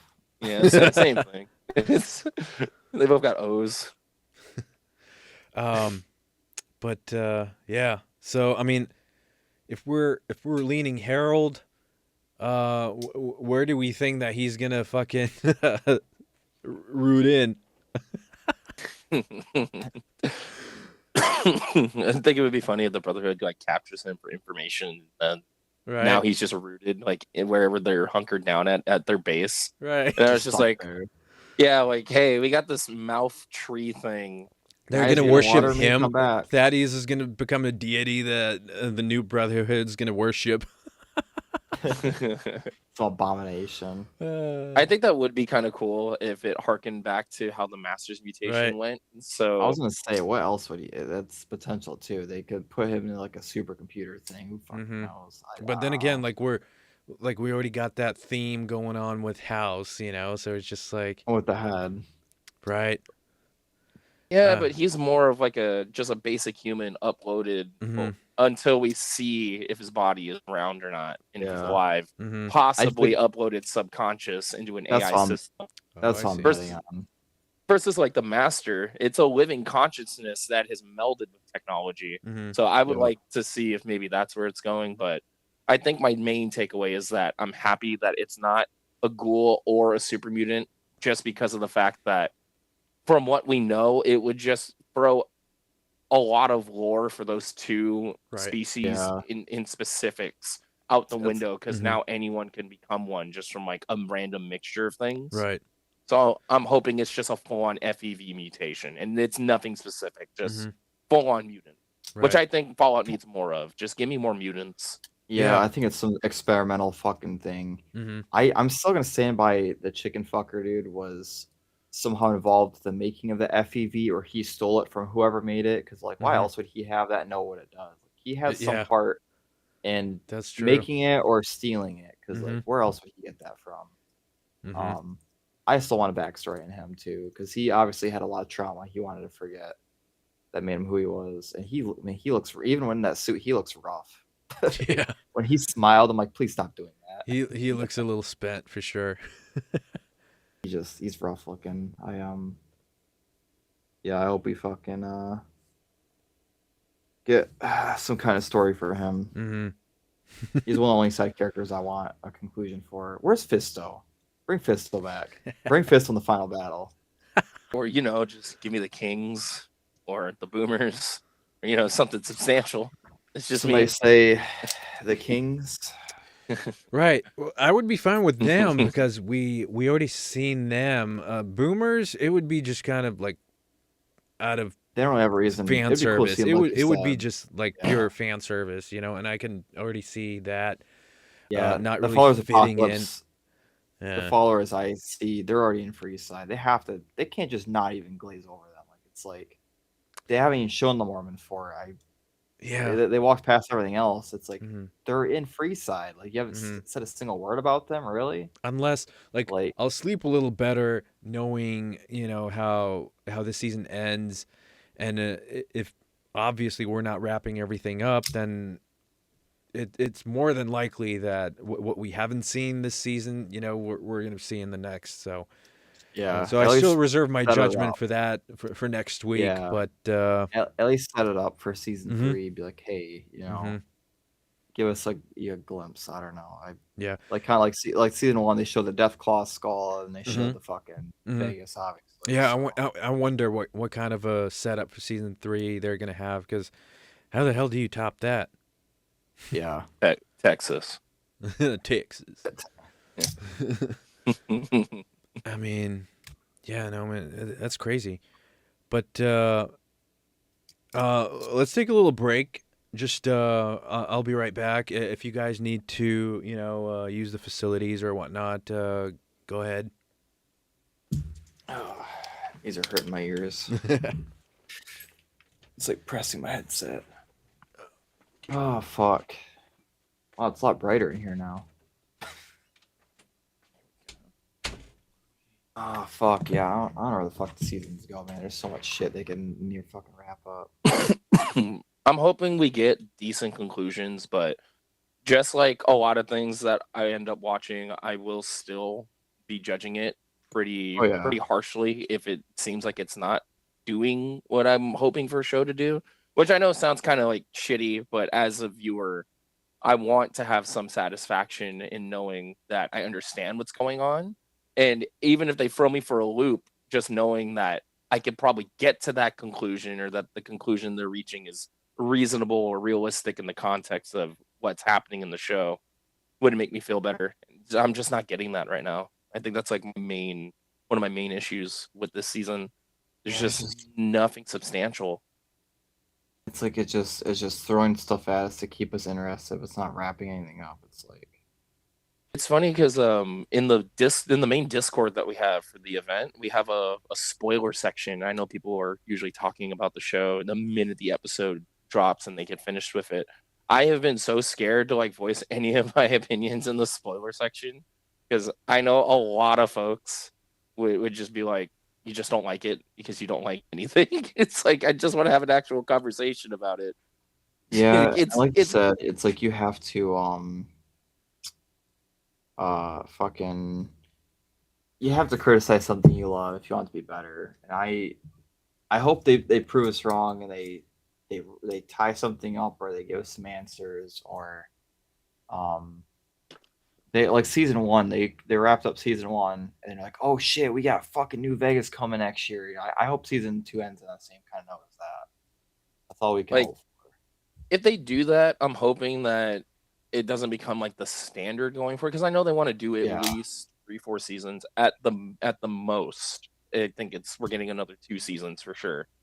I don't want them to always conclude like, oh, by the way, here's where we're going next, get hyped, because then at that point it just feels like, all right, well, like we're just gonna continuously keep going new places, and I want these characters to get a firm conclusion at some point, and they don't need to die. Like, mind you, that's not what I'm saying at all. They don't need to like be gone forever, but I need a satisfying conclusion to these arcs and for these characters and their growth. Cooper needs to find his family, whether they're dead or alive. If they're dead, he just needs to accept it and then go on his own journey again, or he's or he finds them, they just want nothing to do with him. He needs to accept that. What is something we need? Some one of these plot lines. We still haven't seen a damn thing about his family. Yeah, either that, or when he does find his family, if he finds them, that he can't bring himself to tell them who he is, and then that way he has the satisfaction of knowing like they're okay and that they'll be okay after he helps them, but that he can't get what he's lost because everything's just so different. Those are the things that I would like to see. I just don't know if it's gonna happen. Yeah, I don't know, man. It's just, I hate to be a dead horse, but fuck, there's just so much fucking shit. So much dead air. Like that's how I see it. Just a lot of dead air. So much. Misa back. Get Jar Jar out of here. But yeah. I don't know what I would want Thaddeus to be. I mean, honestly, do you think it's his end? Like that's it? I think he's gonna be like, they're gonna pull like a Resident Evil movie where he becomes like Nemesis, where he becomes some fucking You think so? Obscene fucking creature, and he's just another fucking fucking card in the game or something. Who fucking knows what they're doing with him? I don't know. I think they want to have like a new type of Herald-esque type of character. I'm leaning towards that or the Centaur. I mean, it's a weird coincidence that specifically his arm fell off, and the Centaurs don't have arms. I think I'm gonna say his jaw's gonna fall off next. His tongue's just be fucking dangling. He's like the character that never shuts up. Dude, like I've been trying to think about it like that. That's just gonna be probably like one of the grossest things in a while, like in cinematic history. Like those things are just so gross. I've never seen the movie, but have you ever heard of the movie Tusk? Yeah, I've seen it. I haven't seen it, but I've heard it. Go look up Justin Long Tusk. Just go look up the picture of that real quick. I feel it's actually it's pretty fucked up. I almost put a bid on that costume when they were selling it. I really wanted it, bro. Oh my god, it's so fucking Centaur. God. Yeah, the Centaur is gonna be up there with that. It's fucking. I feel like I should watch that movie tonight. It's so fucking horrible looking. I think you mean beautiful. The movie's amazing. God, it's so fucking gross. Yeah. I don't know. Like, if we see that, something like I think I'd almost get like put off by that. That's what they're probably going for. They definitely have to go for shock factor. I mean, his fucking arm fell off. It's green and gangrene on yeah. Fucking, like, oh. It would be a first for the show. Yeah, unless it's gonna be unless it's gonna be one of those things like last week we were discussing the ghouls. You know, like in the games we have putrid one, glowing ones, gangrenous ones. You know, and it's just like one of those things where it's just like a ghoul with no. I mean, you see that all the time. You know, where it's just kind of like missing limbs or whatever. But I mean, I don't know. Like like they're definitely going somewhere with it. You know, like with that shoulder mouth thing or whatever is like it's just too random for it to not mean anything. I wonder if he's gonna grow like a second head almost. If it's gonna turn to another head, it's hard to say where the fuck they could. Yeah. It's probably gonna be a whole new thing. I'm thinking.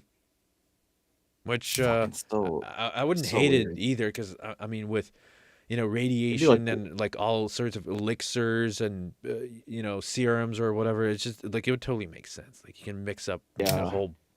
It would make people happy if they made a whole new thing instead of trying to retcon or recreate lore for stuff. You know? Like it makes sense, that there's stuff that we haven't seen yet.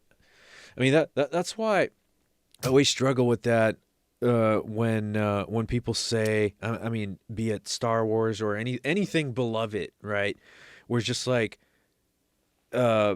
you see something in an original trilogy or whatever, and now that you're making new stuff and you're coming up with new, aliens, races, vehicles, or whatever that we obviously didn't see in the old ones. But I'm like, I always bring it back to like our world, where it's just like, well, how many cars do we have? How much innovation do we have? Like, why do we still have to fucking harp on the same stuff? Like we have so much variation and change that like it just makes sense. Stuff undiscovered. Yeah. So that's when it comes to Star Wars stuff like that. Yeah, I'm really open to new species because I mean there's just it's a big galaxy.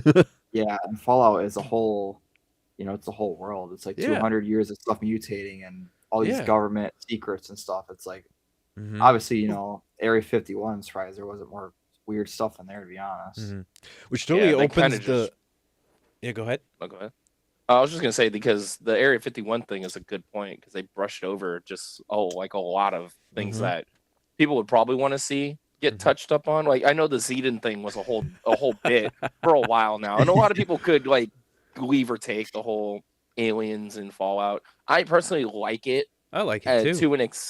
I like it to an extent because it's not too ham-fisted. Yeah. But I would like to see more of those weirder aspects that make Fallout truly Fallout shine some more, and it doesn't feel like we've gotten a lot of that.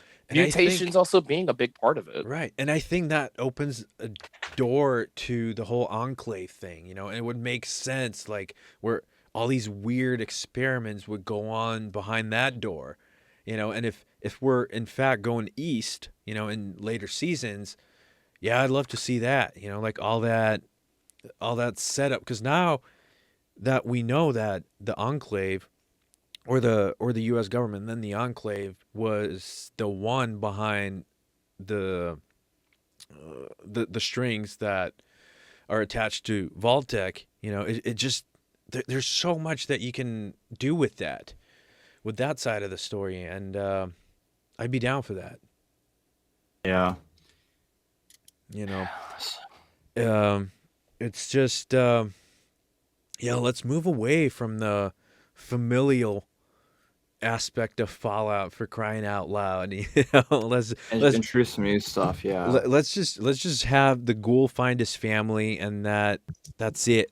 Let's get a little darker, grimmer, and let's just dive into like some of the other factions and whatnot.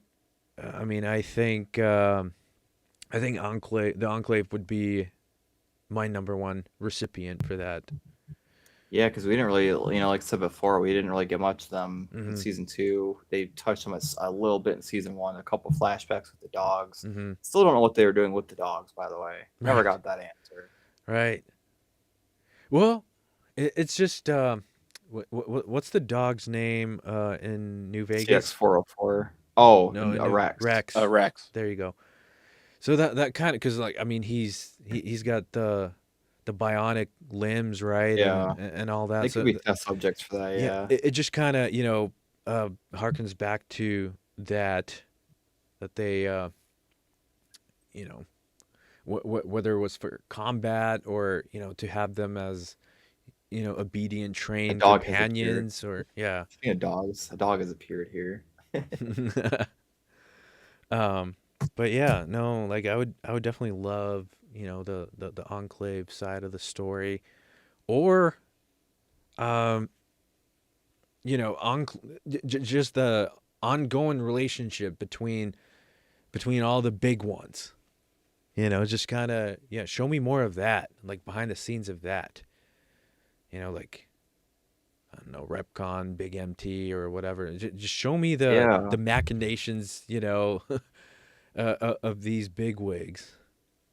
You know what? You make it's interesting you bring that up. I wonder if we'll get another cutscene or flashback of that meeting again. If we'll get, because they never like wrap the meeting up. We keep getting little snippets. Right. Of it. Yeah, it would be good to get like that how they just kind of go about their way or whatever, or like kind of cap it. We haven't gotten any snippets from Barb's story in a minute either. Until a couple episodes ago, we got a little snippet when he was going to the Lucky 38. Right. So I'd like to see either a pre-war flashback of her being like, Cooper, where's the cold fusion? Or just them wrapping up the meeting, one of the two, something. I'd like to see more of that stuff. Or even Steph's, in her flashback of Steph's still would be cool, of why, of her talking to Hank. I feel like we'll get a thing of her talking to Hank. Like, oh yeah, you want a job? Go talk to that guy. He's just sleeping. Because she was the one who wheeled him off, from the hotel room. So we're still gonna get that, like whatever the fuck is in the box. Yeah, that piece of the conversation. Because like, in season 1, I mean, obviously we have no idea. We later on learn that she's from Vault 31 also, but now we know that they probably knew each other, because we're definitely getting that conversation between those two. And they still never told us what happened to Vault 32 either, how all the Raiders got in there too, right? And why they covered up and didn't say anything. There's so much going on. Yeah, that's why. Yeah, it's tough to say. 'Cause you're right. You're totally right. Because, I don't think the final chapter of the vault-tec experiment between the 31, 32, and 33 has been written yet. Like, that too. Like, we keep... I mean, now we know what's up. The jig is obviously up. But yeah, the backstory's lacking. For sure. Yeah, man. Questions. Not enough answers. This week is gonna go by so slow. Oh God, yeah, fucking slow. I know. I am even excited, like they're but dropping it earlier, but like whole 6 hours earlier. But holy shit. yeah, it's still gonna be 3 hours earlier because it comes at midnight my time. Oh, does it still? Yeah. So this last episode is also gonna be 3 hours. It's gonna be midnight. 9 for you guys. It's supposed to be midnight for me. It's gonna be 3 hours earlier again this week. No, it's 6 p.m. Yeah. 6 p.m. Pacific. Oh really? Yeah, for me it starts like an hour before I start my my shift. Oh, So I have to earlier. This last one was 6 p.m. Pacific, and so is the finale. So Was that's it why 6? I said I thought it a was whole I thought it 6 was hours. 9. 6 hours earlier. Was it 6? Well, I thought it was. Okay. Mm-hmm. I was at work when it dropped, so I just knew I had to come home and I watched it immediately. Right. And I'm working first shift this week, so I have to wait like 3 hours. But I guess I can get my crazy whiteboard with all my red string going with all my theories 3 hours at a time. Right. Yeah. Damn. We'll have a lot to discuss in upcoming week here. That's gonna be crazy. But yeah, I mean, shit. I think we've gone over so much. I think just about everything from the more productive than episode. last week. Just a little bit. Well, yeah. Actually, you're right. We got 2 hours out of this one. An hour 40. Yeah, not too bad. Yeah, you know what? JD is the problem, or should I say the catalyst, of the mayhem that usually precipitates those wild stories. But oh my God. yeah, man, that was a good time, man. It was. I cannot tell you how many times I rewatched that 2-minute freaking video, and like to this day, it just fucking makes me crack up, like to the point of tears. For me, it was like 3, 4 in the morning. I was tired, and I'm like, I have no words. I'm just witnessing the story. It just gets worse and worse as it goes. I was totally gonna zoom on all y'all's faces, because like your face just fucking like you can tell how you're trying to hold back. Nick, he's just gone. Dying on the floor. I wasn't ready for it. The moment where he was just like where JD's like incel money, and then Nick goes like, and then he's just fucking like gone, and then like when JD repeats it, he's just like fucking off the rails. I fucking love that. Because I could tell when JD's being serious. JD was not bullshitting. This is just fucking off rip, just like and I have incel money. It's like it was. I like how what? I had to think back on the trail of what led to that. It went from, I forgot the first stone or the first domino, but something, and then Nick was talking about how tuba.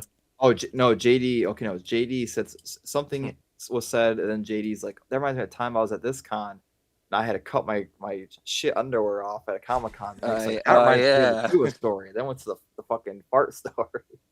I forgot what the first domino was, but before we go there, let's just put a cap on this one, and yeah, Onyx. Let's just you're a JD today, bro. It's 2 a.m. It's fucking late here.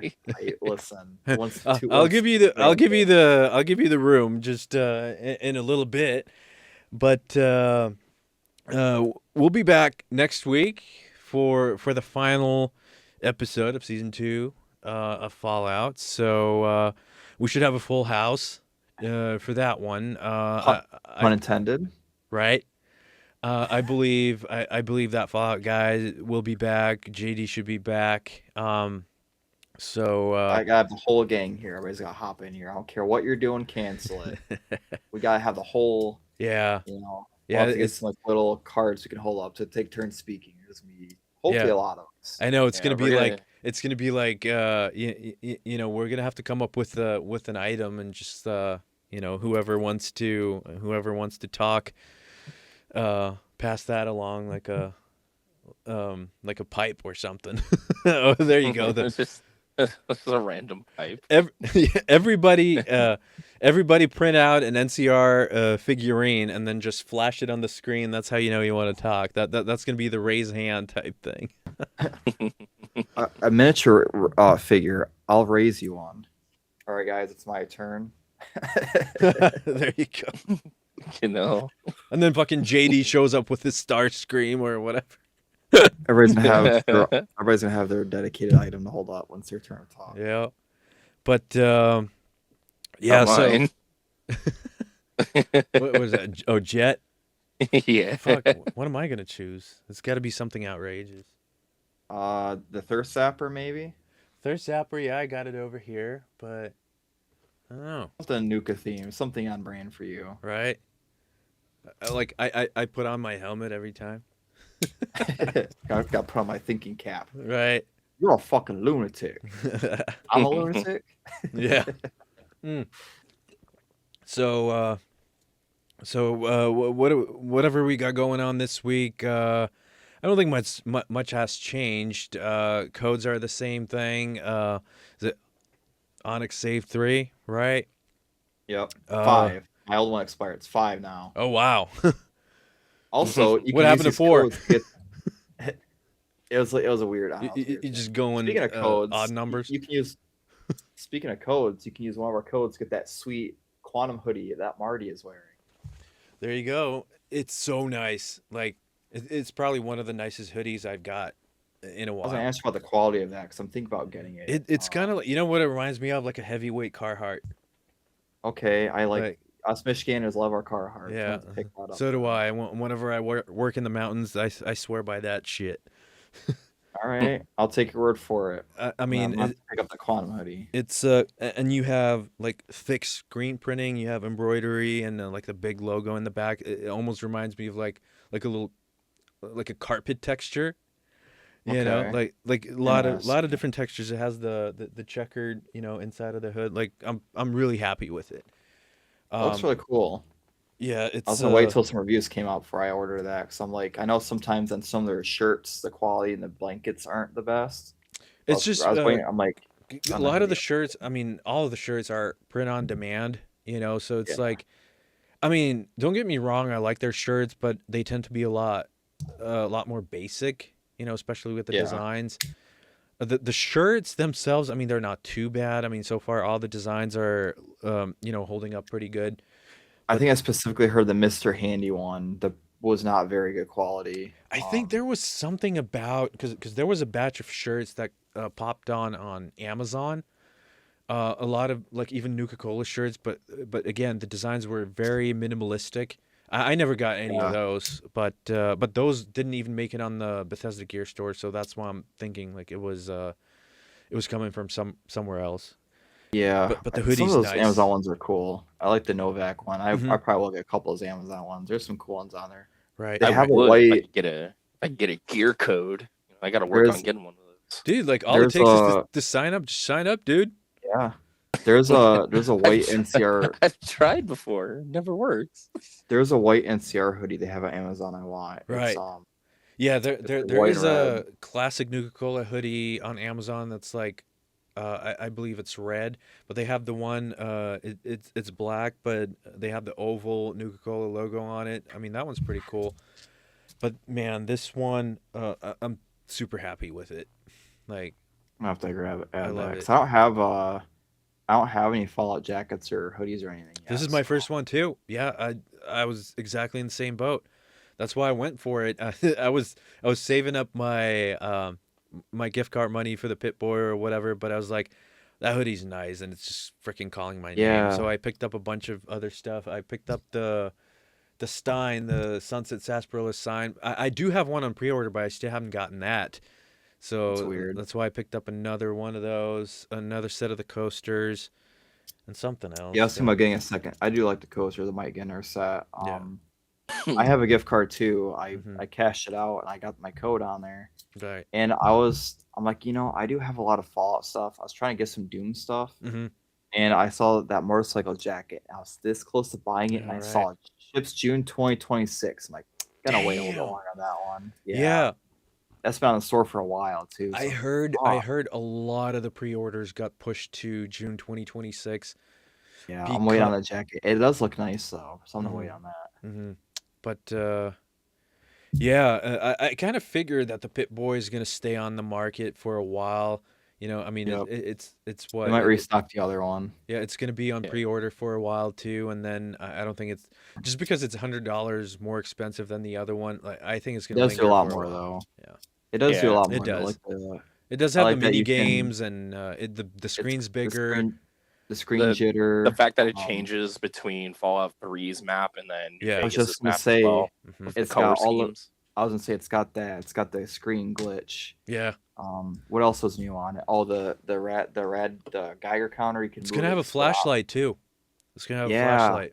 it's got this accelerometer or whatever. If the rad meter, where you can Mm-hmm. tilt it through your arm, the Geiger counter to get Yeah. louder. A lot of cool stuff. I think it's worth. I want to $100. buy one, but it's just real expensive. I'm Like, just It gonna is. wait. to cop it. I'm just gonna wait till it gets off pre-order because then we're gonna be able That's to use the codes. that's Yeah, why I did you with the know. other one. I waited, and then I didn't have my code yet, so I used Hacksaw. It saved me like $80 off Yeah. of it. So I was like, fucking, I So- paid like $150 for it or whatever. Yeah. If I get stack codes and get it for like $10, I would. It'd be so Sucks. sick. I wish. Yeah, you can't even stack it with a gift card. Fucking Todd's just sitting in his office like this motherfucker keeps getting my money. Right. No, but yeah, every time you guys use these codes, it gives you 20% off of most of the stuff, minus the pre-orders. It gives us a little kickback, we can keep this party going because most of us, 99.9% of us, will reinvest it back into content creation. I mean, some of the people out there are making damn good videos, review videos, unboxing videos, and that's just that's what we like to do, and this helps us a ton. So super grateful for all of you guys out there who do decide to use it. There is a featured page on the Wild Wastelanders Fallout Market Facebook page where you get to go through a whole bunch of different codes from a whole bunch of different creators. We advertise them pretty readily on there and our IG pages as well as TikTok. So support your favorite creator. That's all I'm saying. And join those pages. If we're over 6,000 members on the Facebook page and growing, we have so much going on and so much in the works. As I mentioned last time, a Patreon page is being developed too. There's going to be lots of exciting new content, so there's definitely going to be stuff to choose from. Anything you guys got to add that I haven't mentioned or that you Nothing guys really. haven't gone over since last week? I think pretty much everything. I'll just touch a little bit on the gear store stuff. I Mhm. appreciate everybody using my codes. I like you said. I think almost all of us reinvest it back into. Mm-hmm. I mean, as soon as I get people use my codes, I get more stuff and I do honest reviews on it. It's like because I know I try to get stuff as soon as it comes out so I can review it so people can see if it's worth picking up or not. If it's something that'd be interested in, I reinvest all my stuff back into that to do reviews or more videos, more equipment. much. Like I ordered a piece of equipment, should be here this weekend, so Nice. be on the lookout for some different type of content from me soon. What'd you order? Spill the beans, or you got to cook them a little bit first. I may have ordered a green screen, so that's all I will say. So I will be able to film a lot more while it's cold outside. I'll say that. Nice. Just in general, more stuff. So I'm excited. Right on. Nice. Cool. Nick, we're definitely gonna get you one of those codes. We'll walk you through it. I mean, come on. Super easy. Yeah, it is. I mean, if I can figure it out, I mean, have you tried on the old app or the club app? Fuck, I think it was the club one because Okay. John sent it to me before, and I've done it twice. Because there's it was tricky because the thing is you can actually start getting commissions right now if you just join it, right? But to get the 10% commission out of your codes, you actually there should be a mission that's unpaid, but that's basically like I think you join it and then you just tell them as to why you want to be an ambassador, and upon your approval, that's when your codes jump to 20% for customers, and your commission jumps to 10% out of like from 7% if I'm not mistaken. So I mean, sometimes it can get a little glitchy, or it takes a while. I know a bunch of people had problems with it. I think Hackso, like I don't know if I it's don't in know what's wrong with Australia. his. I think it's an Australia thing. Like they're not It allowed could to use it be. or something. Yeah, I don't know. But He's been having problems with it. yeah, we'll look into it. We'll definitely look And even into it. then, yeah, and always check the missions too. Almost every time they drop a new item in the store, like 80 or 90% of the time, It's a mission, they'll have a dollar mission mission. to, Yeah. dollar mission to go comment and like on it, and all that dollar stuff adds up. Like I had, then there's some missions are like $20, $30 or whatever. Yeah. 40, or they base it on views. Sometimes they're a flat rate.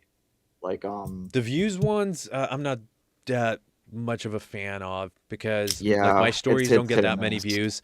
So No. I've been liking the like based ones, because it's like a quarter a like or something. Yeah, and I like to try and like me and Hacks like to do like our cinematic stuff. Yeah. Yeah, so do I. With yeah, because like I don't really have anywhere good to do like like your gunner. Shout out Marty's awesome gunner video he just did. Very cinematic, very cool. Ah, shucks. And yeah, we like to I'm not like a traditional unboxer. I don't really have anywhere with I'm a not nice into back that much much of. either. Yeah, I try to, but I It just tried a gets too couple years. monotonous, you know. Yeah, it's like I really have to, because like I can't film outside anymore. It's Right. -8 every day, so I have to. I got all that stuff from Black Friday for Christmas. And I Yeah. filmed like some stuff, and like it doesn't. It's Hmm. too boring. I'm like, I need to do something. Hopefully that green screen, I can do Yeah. something cool with that. I can do some unboxing on a table. It's In all front about of the that. Hopefully angles I'll too. pop. Like you can kind of get away with Yeah, like a traditional unboxing if you like you work with a lot of different I angles, you just know. have I just have nothing like really.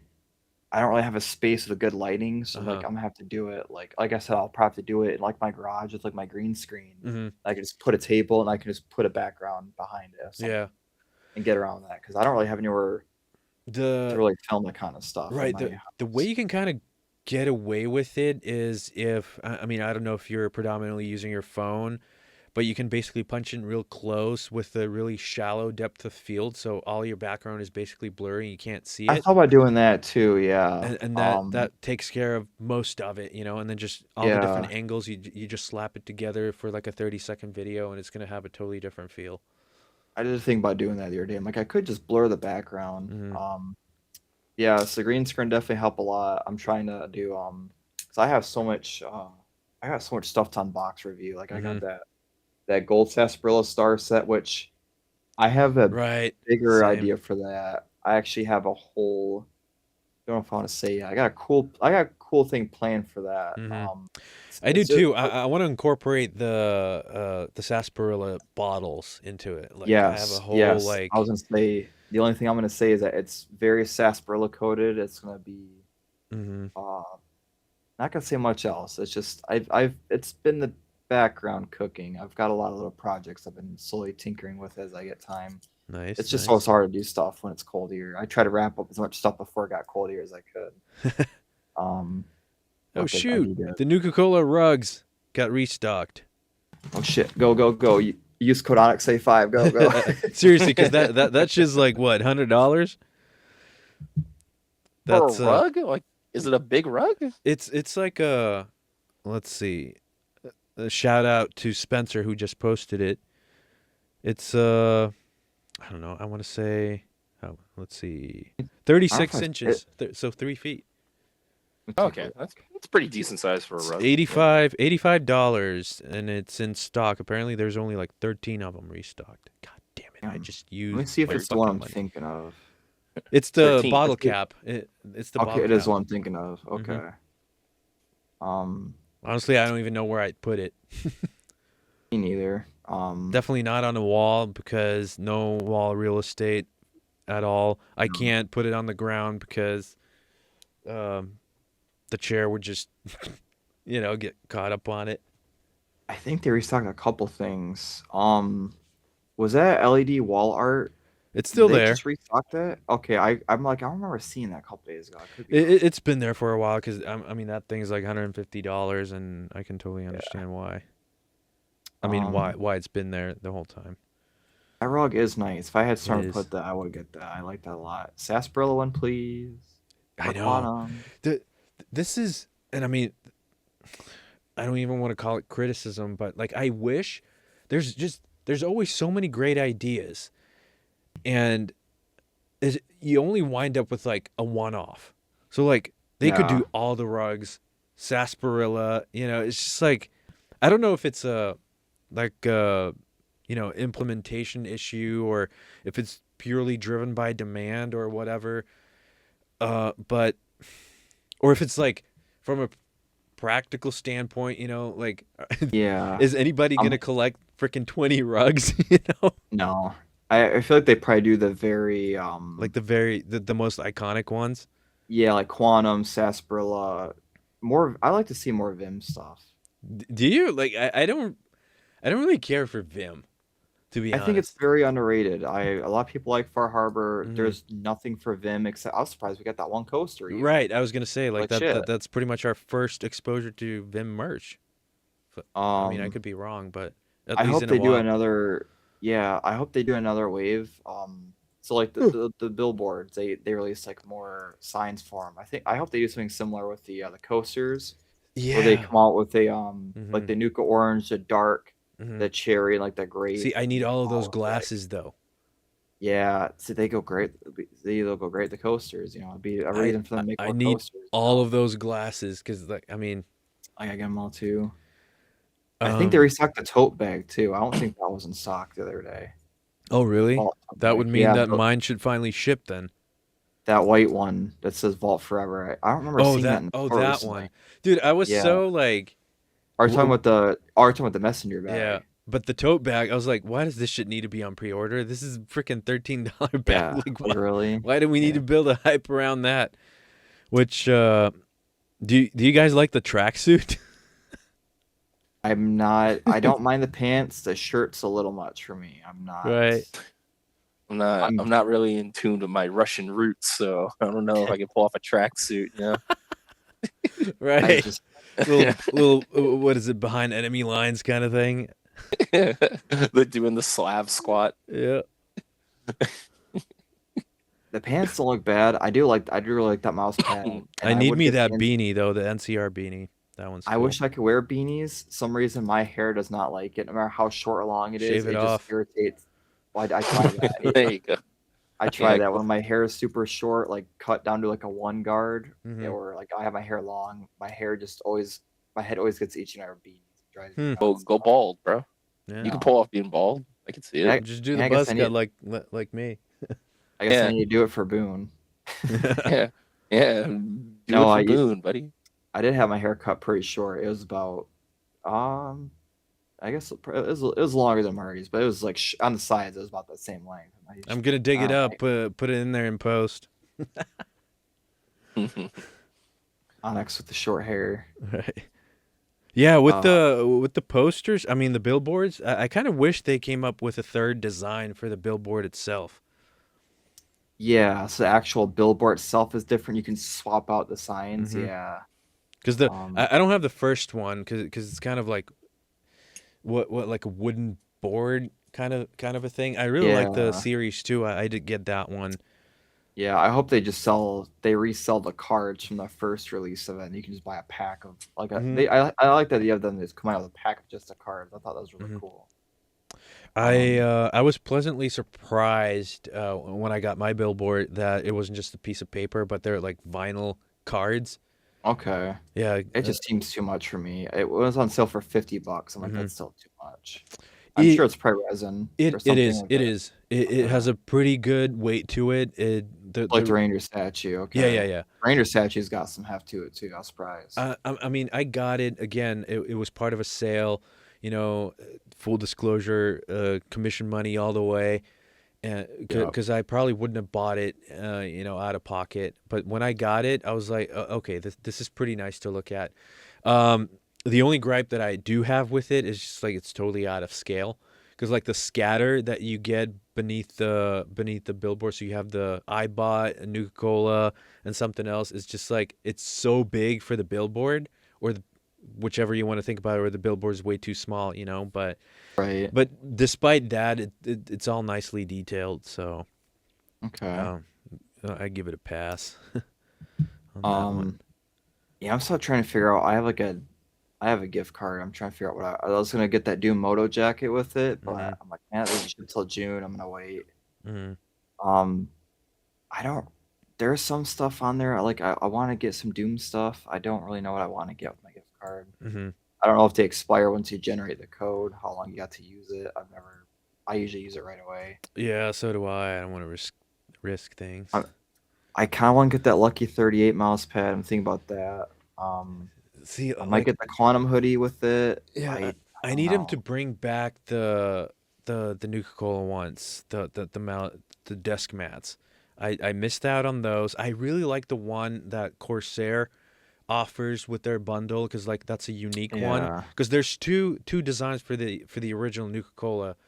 There's the one with the coaster or whatever, and then you have the one that they did carry for a while, and then Corsair has theirs, and I really like that one. Price wise, it's about the same thing. I think it's $50. I'm not sure if that's what they went for on the Bethesda gear, but yeah, I totally missed that one. I didn't start collecting stuff till until I didn't start early collecting last year. until yeah, for me it was about end of summer last year is when I started collecting stuff, and even then I didn't have a code yet, so I was very vaguely checking stuff out. I don't know what I want to use my fucking gift code on. I kind of want the hoodie. I mean, the hoodie's something I would wear a decent bit. Yeah. I mean, plus you want you prefer the Quantum, no? Yeah, Quantum's my favorite Nuka. Quantum and Orange are my favorite too. I have all the orange stuff. The only orange thing I didn't get was the coin. I got everything else. The coin and the shirt were the only two things I didn't get. See, I got all of that on pre-order. I still haven't gotten it, minus the orange shirt. I do have that one, but everything else is still on its way. I ordered that. I ordered all that on Black Friday, and I got all of it like right before Christmas. And then my Ranger statue I ordered in September with the coasters and stuff that didn't ship till December. And they shipped mine out like middle of January. And I just got it like this last week. So I've got all my stuff now that's been on order. Nice. But I just don't know. They still have the laser rifle schematics mat.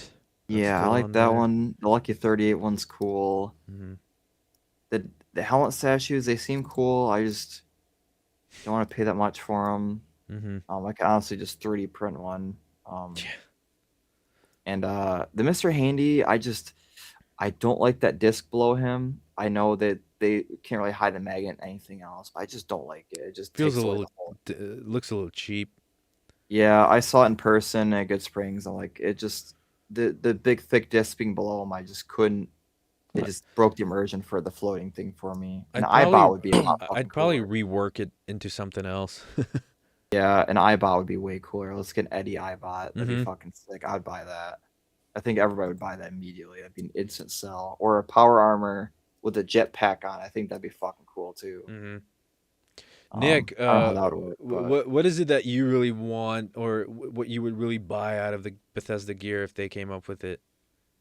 Man, like, does it have to be something existing currently, or like something that if I could just have it, off the dome? That's a good question. Like, what is it that you really want to see them figure?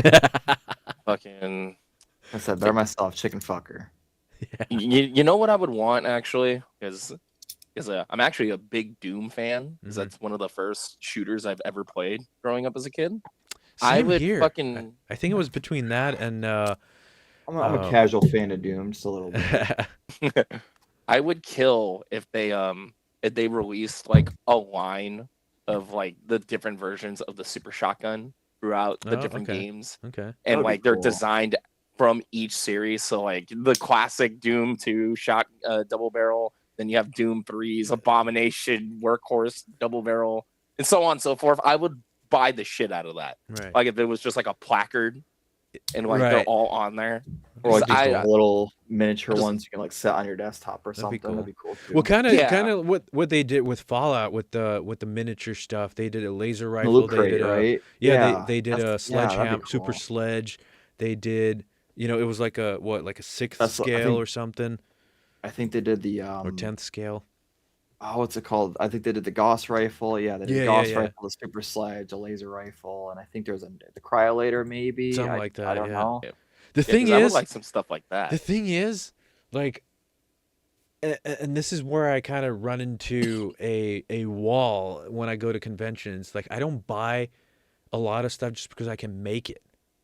Yeah, same. Especially since I got a 3D printer now. I go to Comic-Con, I'm like, I don't buy any of that shit anymore. I mean, if it's somebody that I know, if it's really cool, I like to support. Don't get me wrong, all the way.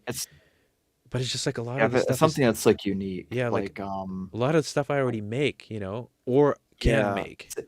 Same. Like if it's like a skill I don't have, like wood burning or like leather working, 100%. If it's something I can't make, or something that would take me like an obscene amount of time that I just don't can't have. Really, or if it's just a cool idea you would have thought of. Yeah. Shout out to Punch It Graphics. They have these really cool. I don't know if they have them for sale yet, but Haxo got one, an NCR cigar box. I thought that was so fucking cool. Yeah. That sounds kind of cool. Oh, I totally. Yeah. I interviewed them a couple days ago, by the way. So that episode is coming out after we're done with after shows. But I totally forgot to ask them as to what the cigars actually are. Because like I don't think they're cigars. Yeah. I don't know. You have to ask Haxo. Are they like chocolate or something?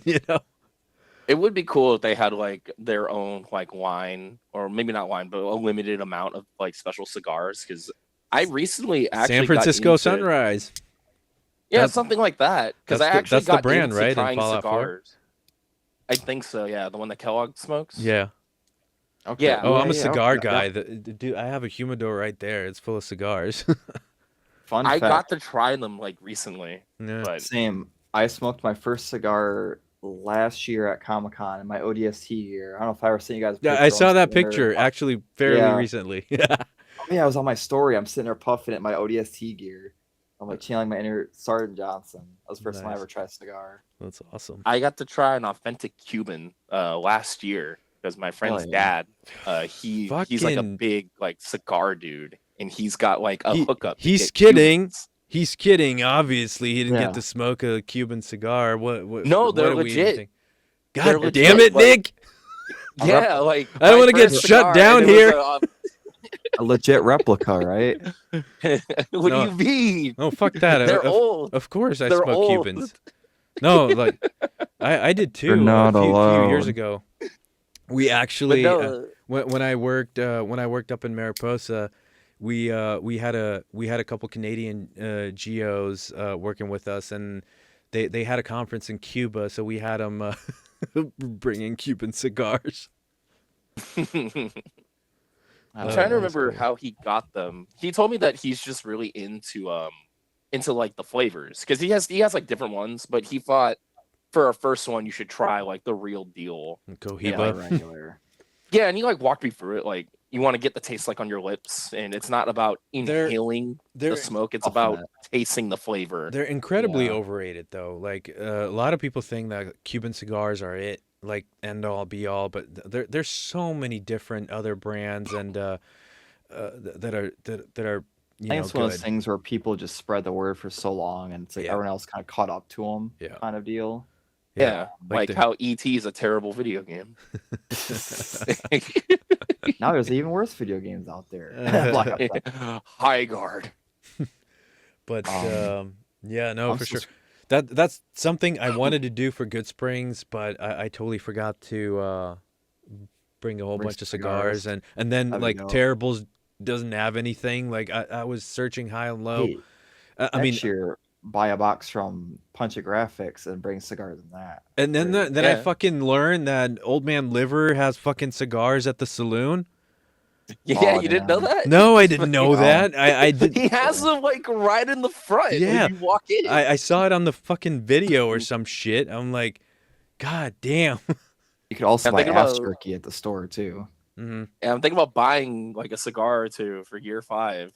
Really celebrate the work that we've put in. I mean, up a good one. Okay, like if you, because there's cohibas that you can get here. I mean, it's Cuban seed grown, like Nicaragua, Dominican Republic or whatever. Obviously, it's not Cuban, but that's how you can kind of get the taste of it. But I mean, honestly, like there's so many different brands like Romeo and Julieta. You have La Aroma de Cuba. So many different quality brands. Right now, that a brand I really like is the Mark Twain line. They have like different. Those are good. You've had them? No, I said I heard they're good. Yeah, I forgot what brand I smoked, but I only had the one cigar. If you want to try Mark Twain, go with the pen. It's called the pen, and it's a Perfecto. Okay. I don't know. Perfecto is you basically have the head is just one kind of tobacco wrapper.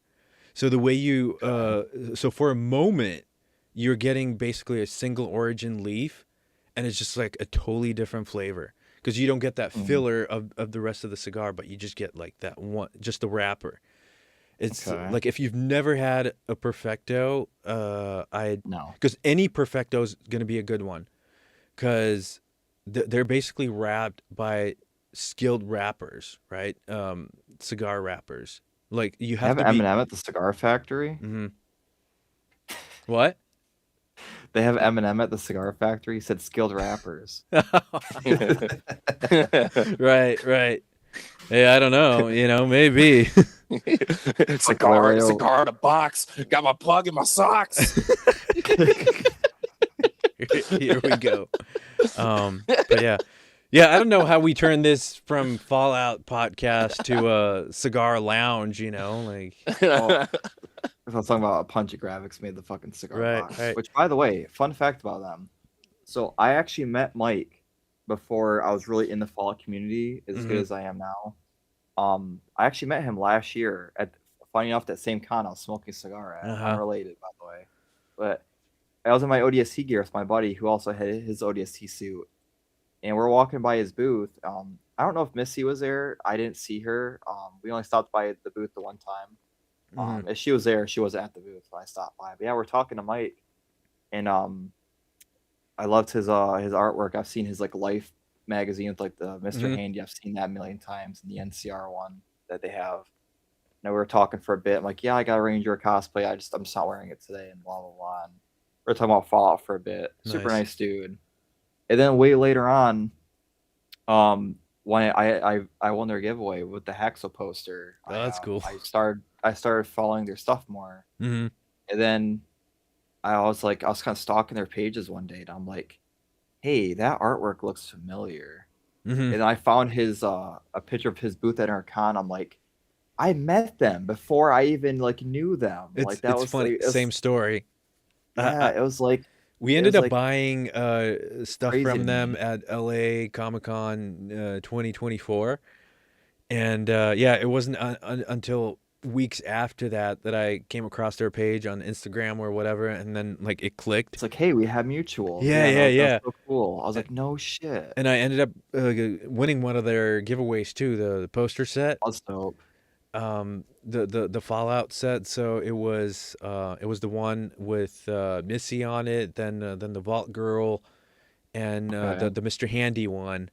And I thought it was going to be just the Mr. Handy one, but then I get it, and it's like a full, set of 4 posters or whatever. So yeah, they've been great, and I mean, it was such a cool episode with them too, like such a cool chat. It was so cool. It's just so I don't know how to explain it. It's really cool finding out that it shows I try to make connections with people at Comic-Con. I try to talk to people stuff that I'm interested in. Obviously, I don't have time to talk to fucking everybody, but if their stuff stands out, I'll talk to them, and it's definitely good when you can match the face with the personality. It's on the internet. I didn't think I'd ever see them again. I'm just like, oh, hey, like, hey, you like Fallout? I like Fallout. Yeah, we talked for a bit. It was really cool. I mean, honestly, that's I how I never thought it was just crazy because I never like so I was just getting in the community. I was only like around on TikTok for a few months. Yeah, and then I was just dipping my toes in Instagram at that point. And which then it was just crazy. I found out weeks later that they're a mutual of Haxo and like all their other people. It's like I knew them without knowing I knew them. It's really right. cool. Which when I was interviewing Goat, we totally talked about your TikTok story and how she found you through that. Oh God, I can't wait to hear that. I know a couple of videos she saw. I've got a couple of. It was the dancing one. Yeah, which one? One of the very first ones. I mean, she mentioned that it was fuck. Because I don't think I've seen it yet. Your girlfriend. I think it's a tell your girlfriend one. Yeah.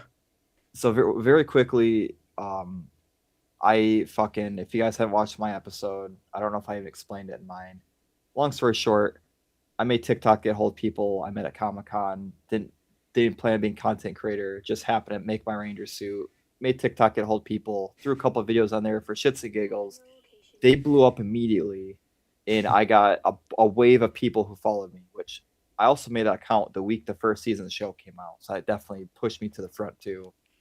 And I just, it's weird because like a lot of people I'm friends with today are people I've known since I had like 500 or less followers, which is crazy. Like they've all found me from like my first couple of videos, like Goat, Zio, my buddy King Gardner. Like I met almost all of them before I hit like a 1K. Like so, like within the first couple weeks I was even around. They found me pretty early on, so I thought it was really cool. That's like they were all there since the beginning, pretty much. Why the fuck am I not following you on TikTok? Yeah, what the fuck, Marty? What the hell? Fake fucking friend, bro. Bro has me on Facebook, not fucking TikTok. That's dude, I totally thought I was following you, and now, like, as I'm searching for your profile, it's not popping back, and so I go search, and it says follow back. I'm like, oops. Fucking piece of shit. I don't even use TikTok. Dang. 6,700 followers, huh?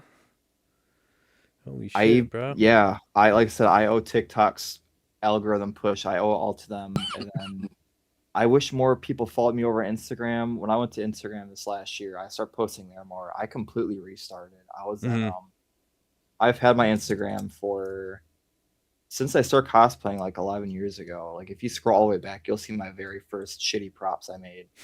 And I was at like 150 followers for the longest time. And then I started posting a little more with my Fallout stuff once I got, I bumped up to 200, and then I just started climbing after I started actually talking to people. Bumblebee dance people, 114,000 views on TikTok. It's crazy. I definitely, it's weird how the algorithm there works. People like to see me dance on TikTok, and then I don't know what people want to see on Instagram. I kind of just make what I want and throw on both platforms, and one will do really well. I remember a friend of mine who works at Millennium Fandom, because she's big on like TikTok and whatnot, told me you should make one and fucking post stuff on there if you start doing more stuff at the Fallout event. And I made it, and I put one video on there, and I think it's from year one of when it was the new Vegas Day celebration. And it's just like a bunch of people inside the saloon eating some of the food. And they made a joke about how the food is like, if it's so dry, it feels like a nuclear winter. And it just cuts to me in a Ranger outfit, just going, shut the fuck up. I remember that. Oh, look. You could probably still find it. I never took it down. I don't follow Nick either. Darn. Hey, I don't post anything on there. I forget that I have it. To be fair, I found you through Instagram.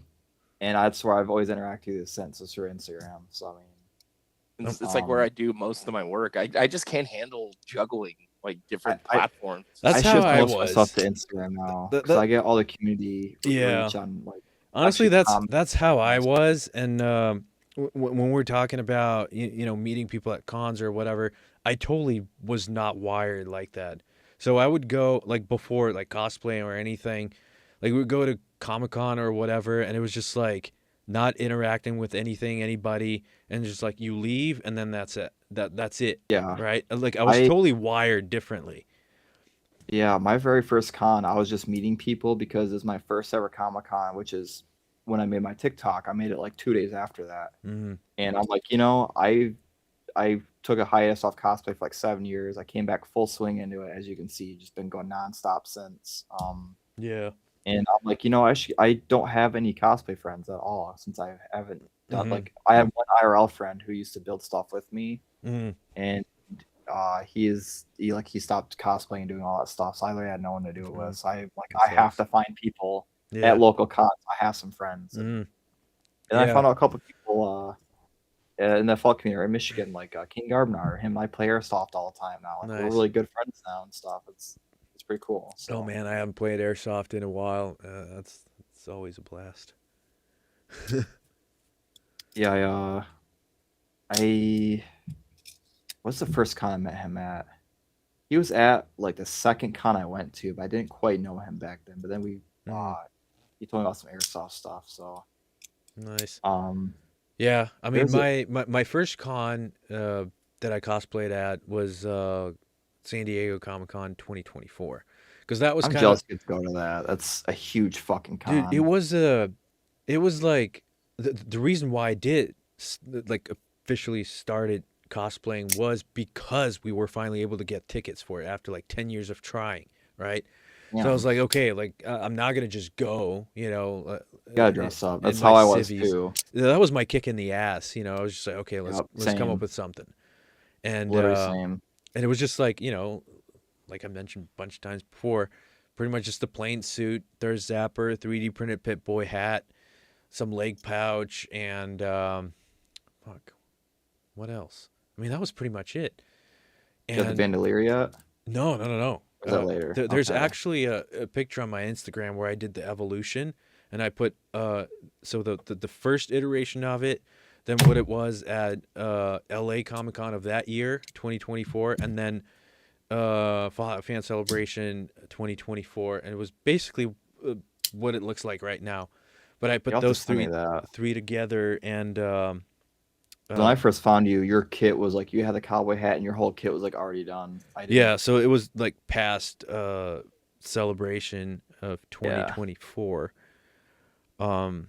But even I think I found you like sometime in maybe about this time last year. I think is when I found you, or sometime in the spring or something. Yeah, that sounds about right. I've only been on the Instagram thing for like not even a year yet. Yeah. I know you were one of the first people I followed you. Yeah, you were one of the first people I found. I mean, like I talk about you and Zio all the time. You guys are like, of all the Fallout cosplayers, you two are the easiest to like recognize and spot. And stick out. Yeah, I'm like, oh, this guy's doing something fucking different. I love Nuka Cola. So I fucking instant follow. That was honestly like probably the number one reason, because I was just like I wanted to do a Vault Dweller. I still might at some point, just because it's a classic. You gotta have one. Yeah, you gotta have one. Probably a Ranger, but I was like, well, let's just start with something unique that no one's really done, and been at it ever since. Hell yeah. I went backwards. I started with the basic Ranger, and I'm going to all right. What are people not really cosplaying as much? So I'm kind of do a little bit of everything. Also, I need something that was comfy that I'm not dying in at Comic-Con. Right. So. Yeah, this is actually surprisingly like comfortable, But I mean, yeah, I sweat in it, especially in the summertime. But like, because it's not that heavy. Like I'm used to carrying a lot of pieces. Yeah, it's not too cumbersome, And that was my one of my points too. Like I still wanted to be pretty mobile in it, Yeah, where I'm not just. I'm pretty decently mobile in my Ranger. I just once the helmet's on, I can't see or breathe. But once the helmet's off, I'm pretty fine. And honestly, I mean, it kept me dry mostly. Right. Yeah. I mean, yeah, with the helmet, I didn't. I mean, just because I barely built it, I pretty much used it just for taking photos at Good Springs or whatever. But I mean, it does limit my vision a bit. Yeah. But it's like only when I need to like look down or when it's stuff within my vicinity. But it's not that bad. Because I mean, my visor is still quite a bit bigger than the Ranger helmets. Yeah, you can take your faceplate off too. Because you have the big, nose bridge or the gap between the eye lenses. So mine's connected pretty much. So, yeah, Zio's. Yeah, just seeing how you and Zio could take your faceplates off, like I gotta do that with my next Ranger helmet. Because popping the helmet on off is just a hassle. Magnets, bro. That shit's fucking game changer. I used Velcro straps. So it use Velcro? It has two big straps on the cheeks, on the sides, and one that holds the top portion of the face That's mask. how Zio has his too, but he just does magnets. He's got one up here and he's got one on each side. My old ones, they're like 4 magnets. So like two on the top left and right, and then 2 on the bottom left and right, and then that's just how it connects because they're like super strong. Right. Yeah, the only reason why I didn't want to go to magnet route is because my nose actually rests on the nose ridge on the inside. So and when I turn my head, there's a little bit of flexion, so I fear the magnets would pop it out. Yeah, could pop it out. So, but yeah, let's see. Here's the picture. Yeah, I need a 3D print let me blow you up. Hold on. Fuck. So it goes from San Diego to Celebration 2024. What did I do? Hold on. What did I do? Just messing everything up over there, huh? I accidentally put 2 of my Google Chrome windows together. Now I'm trying to figure out. Okay. All right. Okay. So the center picture, that was LA Comic-Con. I didn't have the thigh armor or anything, or the bandolier or whatever. And then the third picture is balls out. Balls out. Okay. Yeah, that's that. And now, like, even then, at that celebration, like I had the backpack, but now the netting is attached to it, so that's where the Nuka Nuke is, and the cores, and I have a bigger satchel, so. And then I built the heavy combat armor pauldron for one of my shoulders. I just need to figure out a good way of attaching it. And then for the other shoulder, I built the license plate armor that rests on a piece of tire. So it's a 2-piece tire pauldron with the license plate of a car that I wrecked resting on it. So it's already weathered. It's all fucked up. There you go. I found a couple of cool Michigan plates from like the 70s. I got like 3 of them. I'm gonna turn to some kind of piece of armor. That's the thing I'll probably do a shoulder pauldron with it too. I'm not. Yeah. I don't know. I've held on to them for something for fall. I just haven't decided what I'm gonna do with them yet. That's the thing that I have most problems with when I see people using license plates is they're just clean. Yeah, these ones are already old as fuck. Yeah.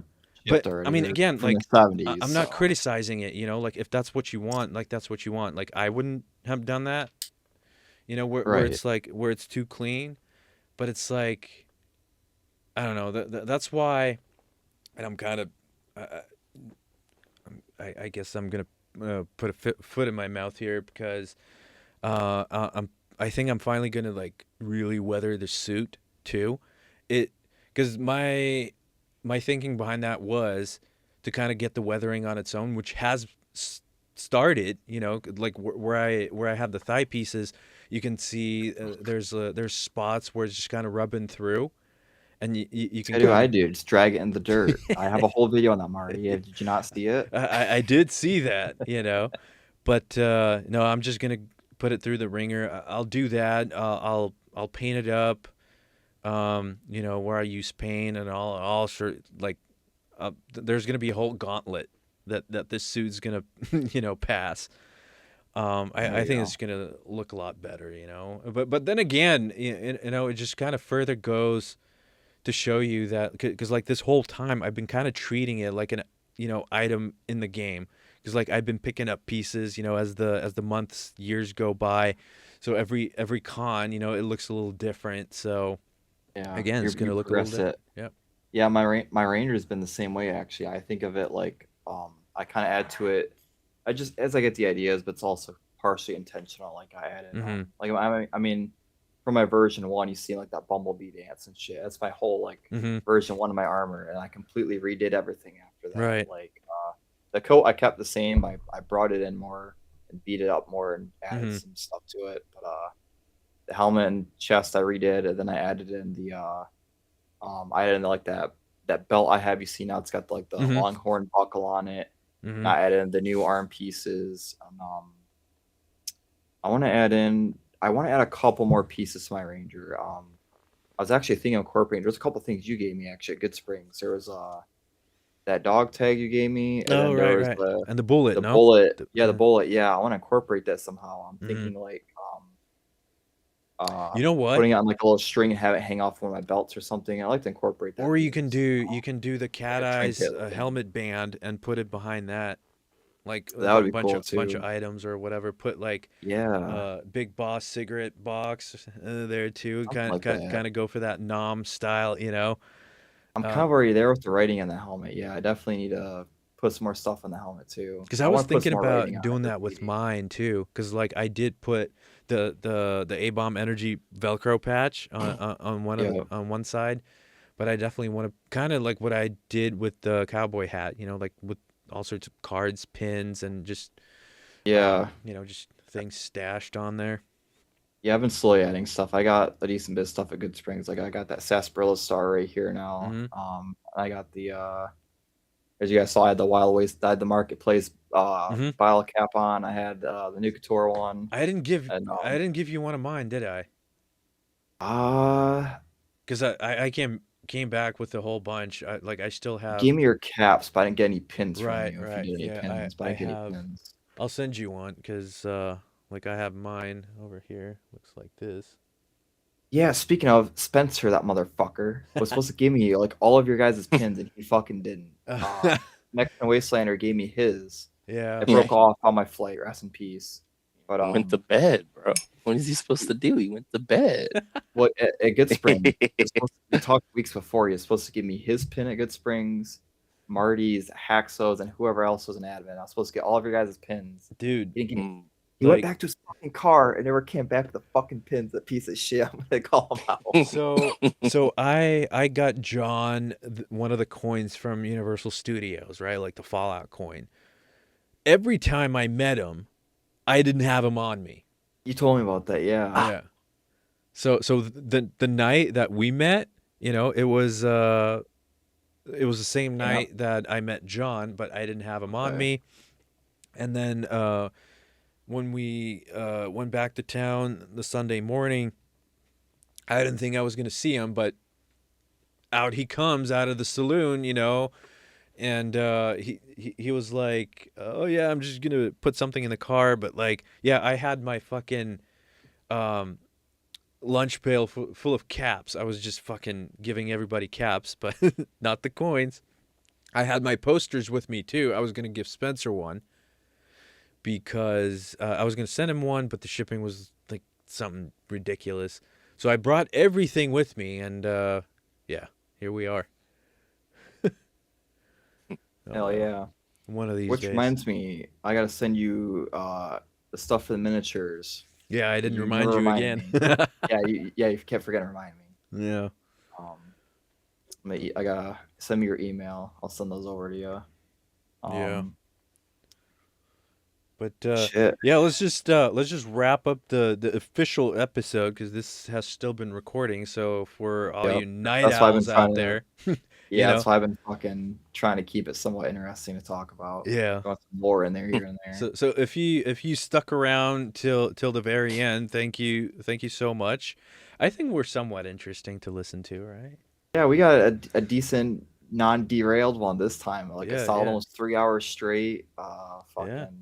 Like we dropped some almost all Fallout content for the most part. We dropped some knowledge on you too, so knowledge. You know what I like more than materialistic things? Knowledge. You know what I like more than Fallout? Reading books. I'm in my garage with my Lamborghini here. God. All right, let's just turn it off here. Let's just shut it down here, because so I don't have to edit it out. So we'll see you guys and hear you guys next week for the last time when it comes to the after shows. And from there on out, it's going to have to be just, a lot of exclusive content that you weirdos out there have to subscribe to. So can't wait to hear again next week that I'm right again. Right. About my predictions. Can't wait. There you go. Gonna get all of them, of course. Give me Raul. Yeah. Good night, everybody, or good day, or whenever the fuck you're listening to this. Marty out. He's Nick squared out. Just another night. Math. Double trouble.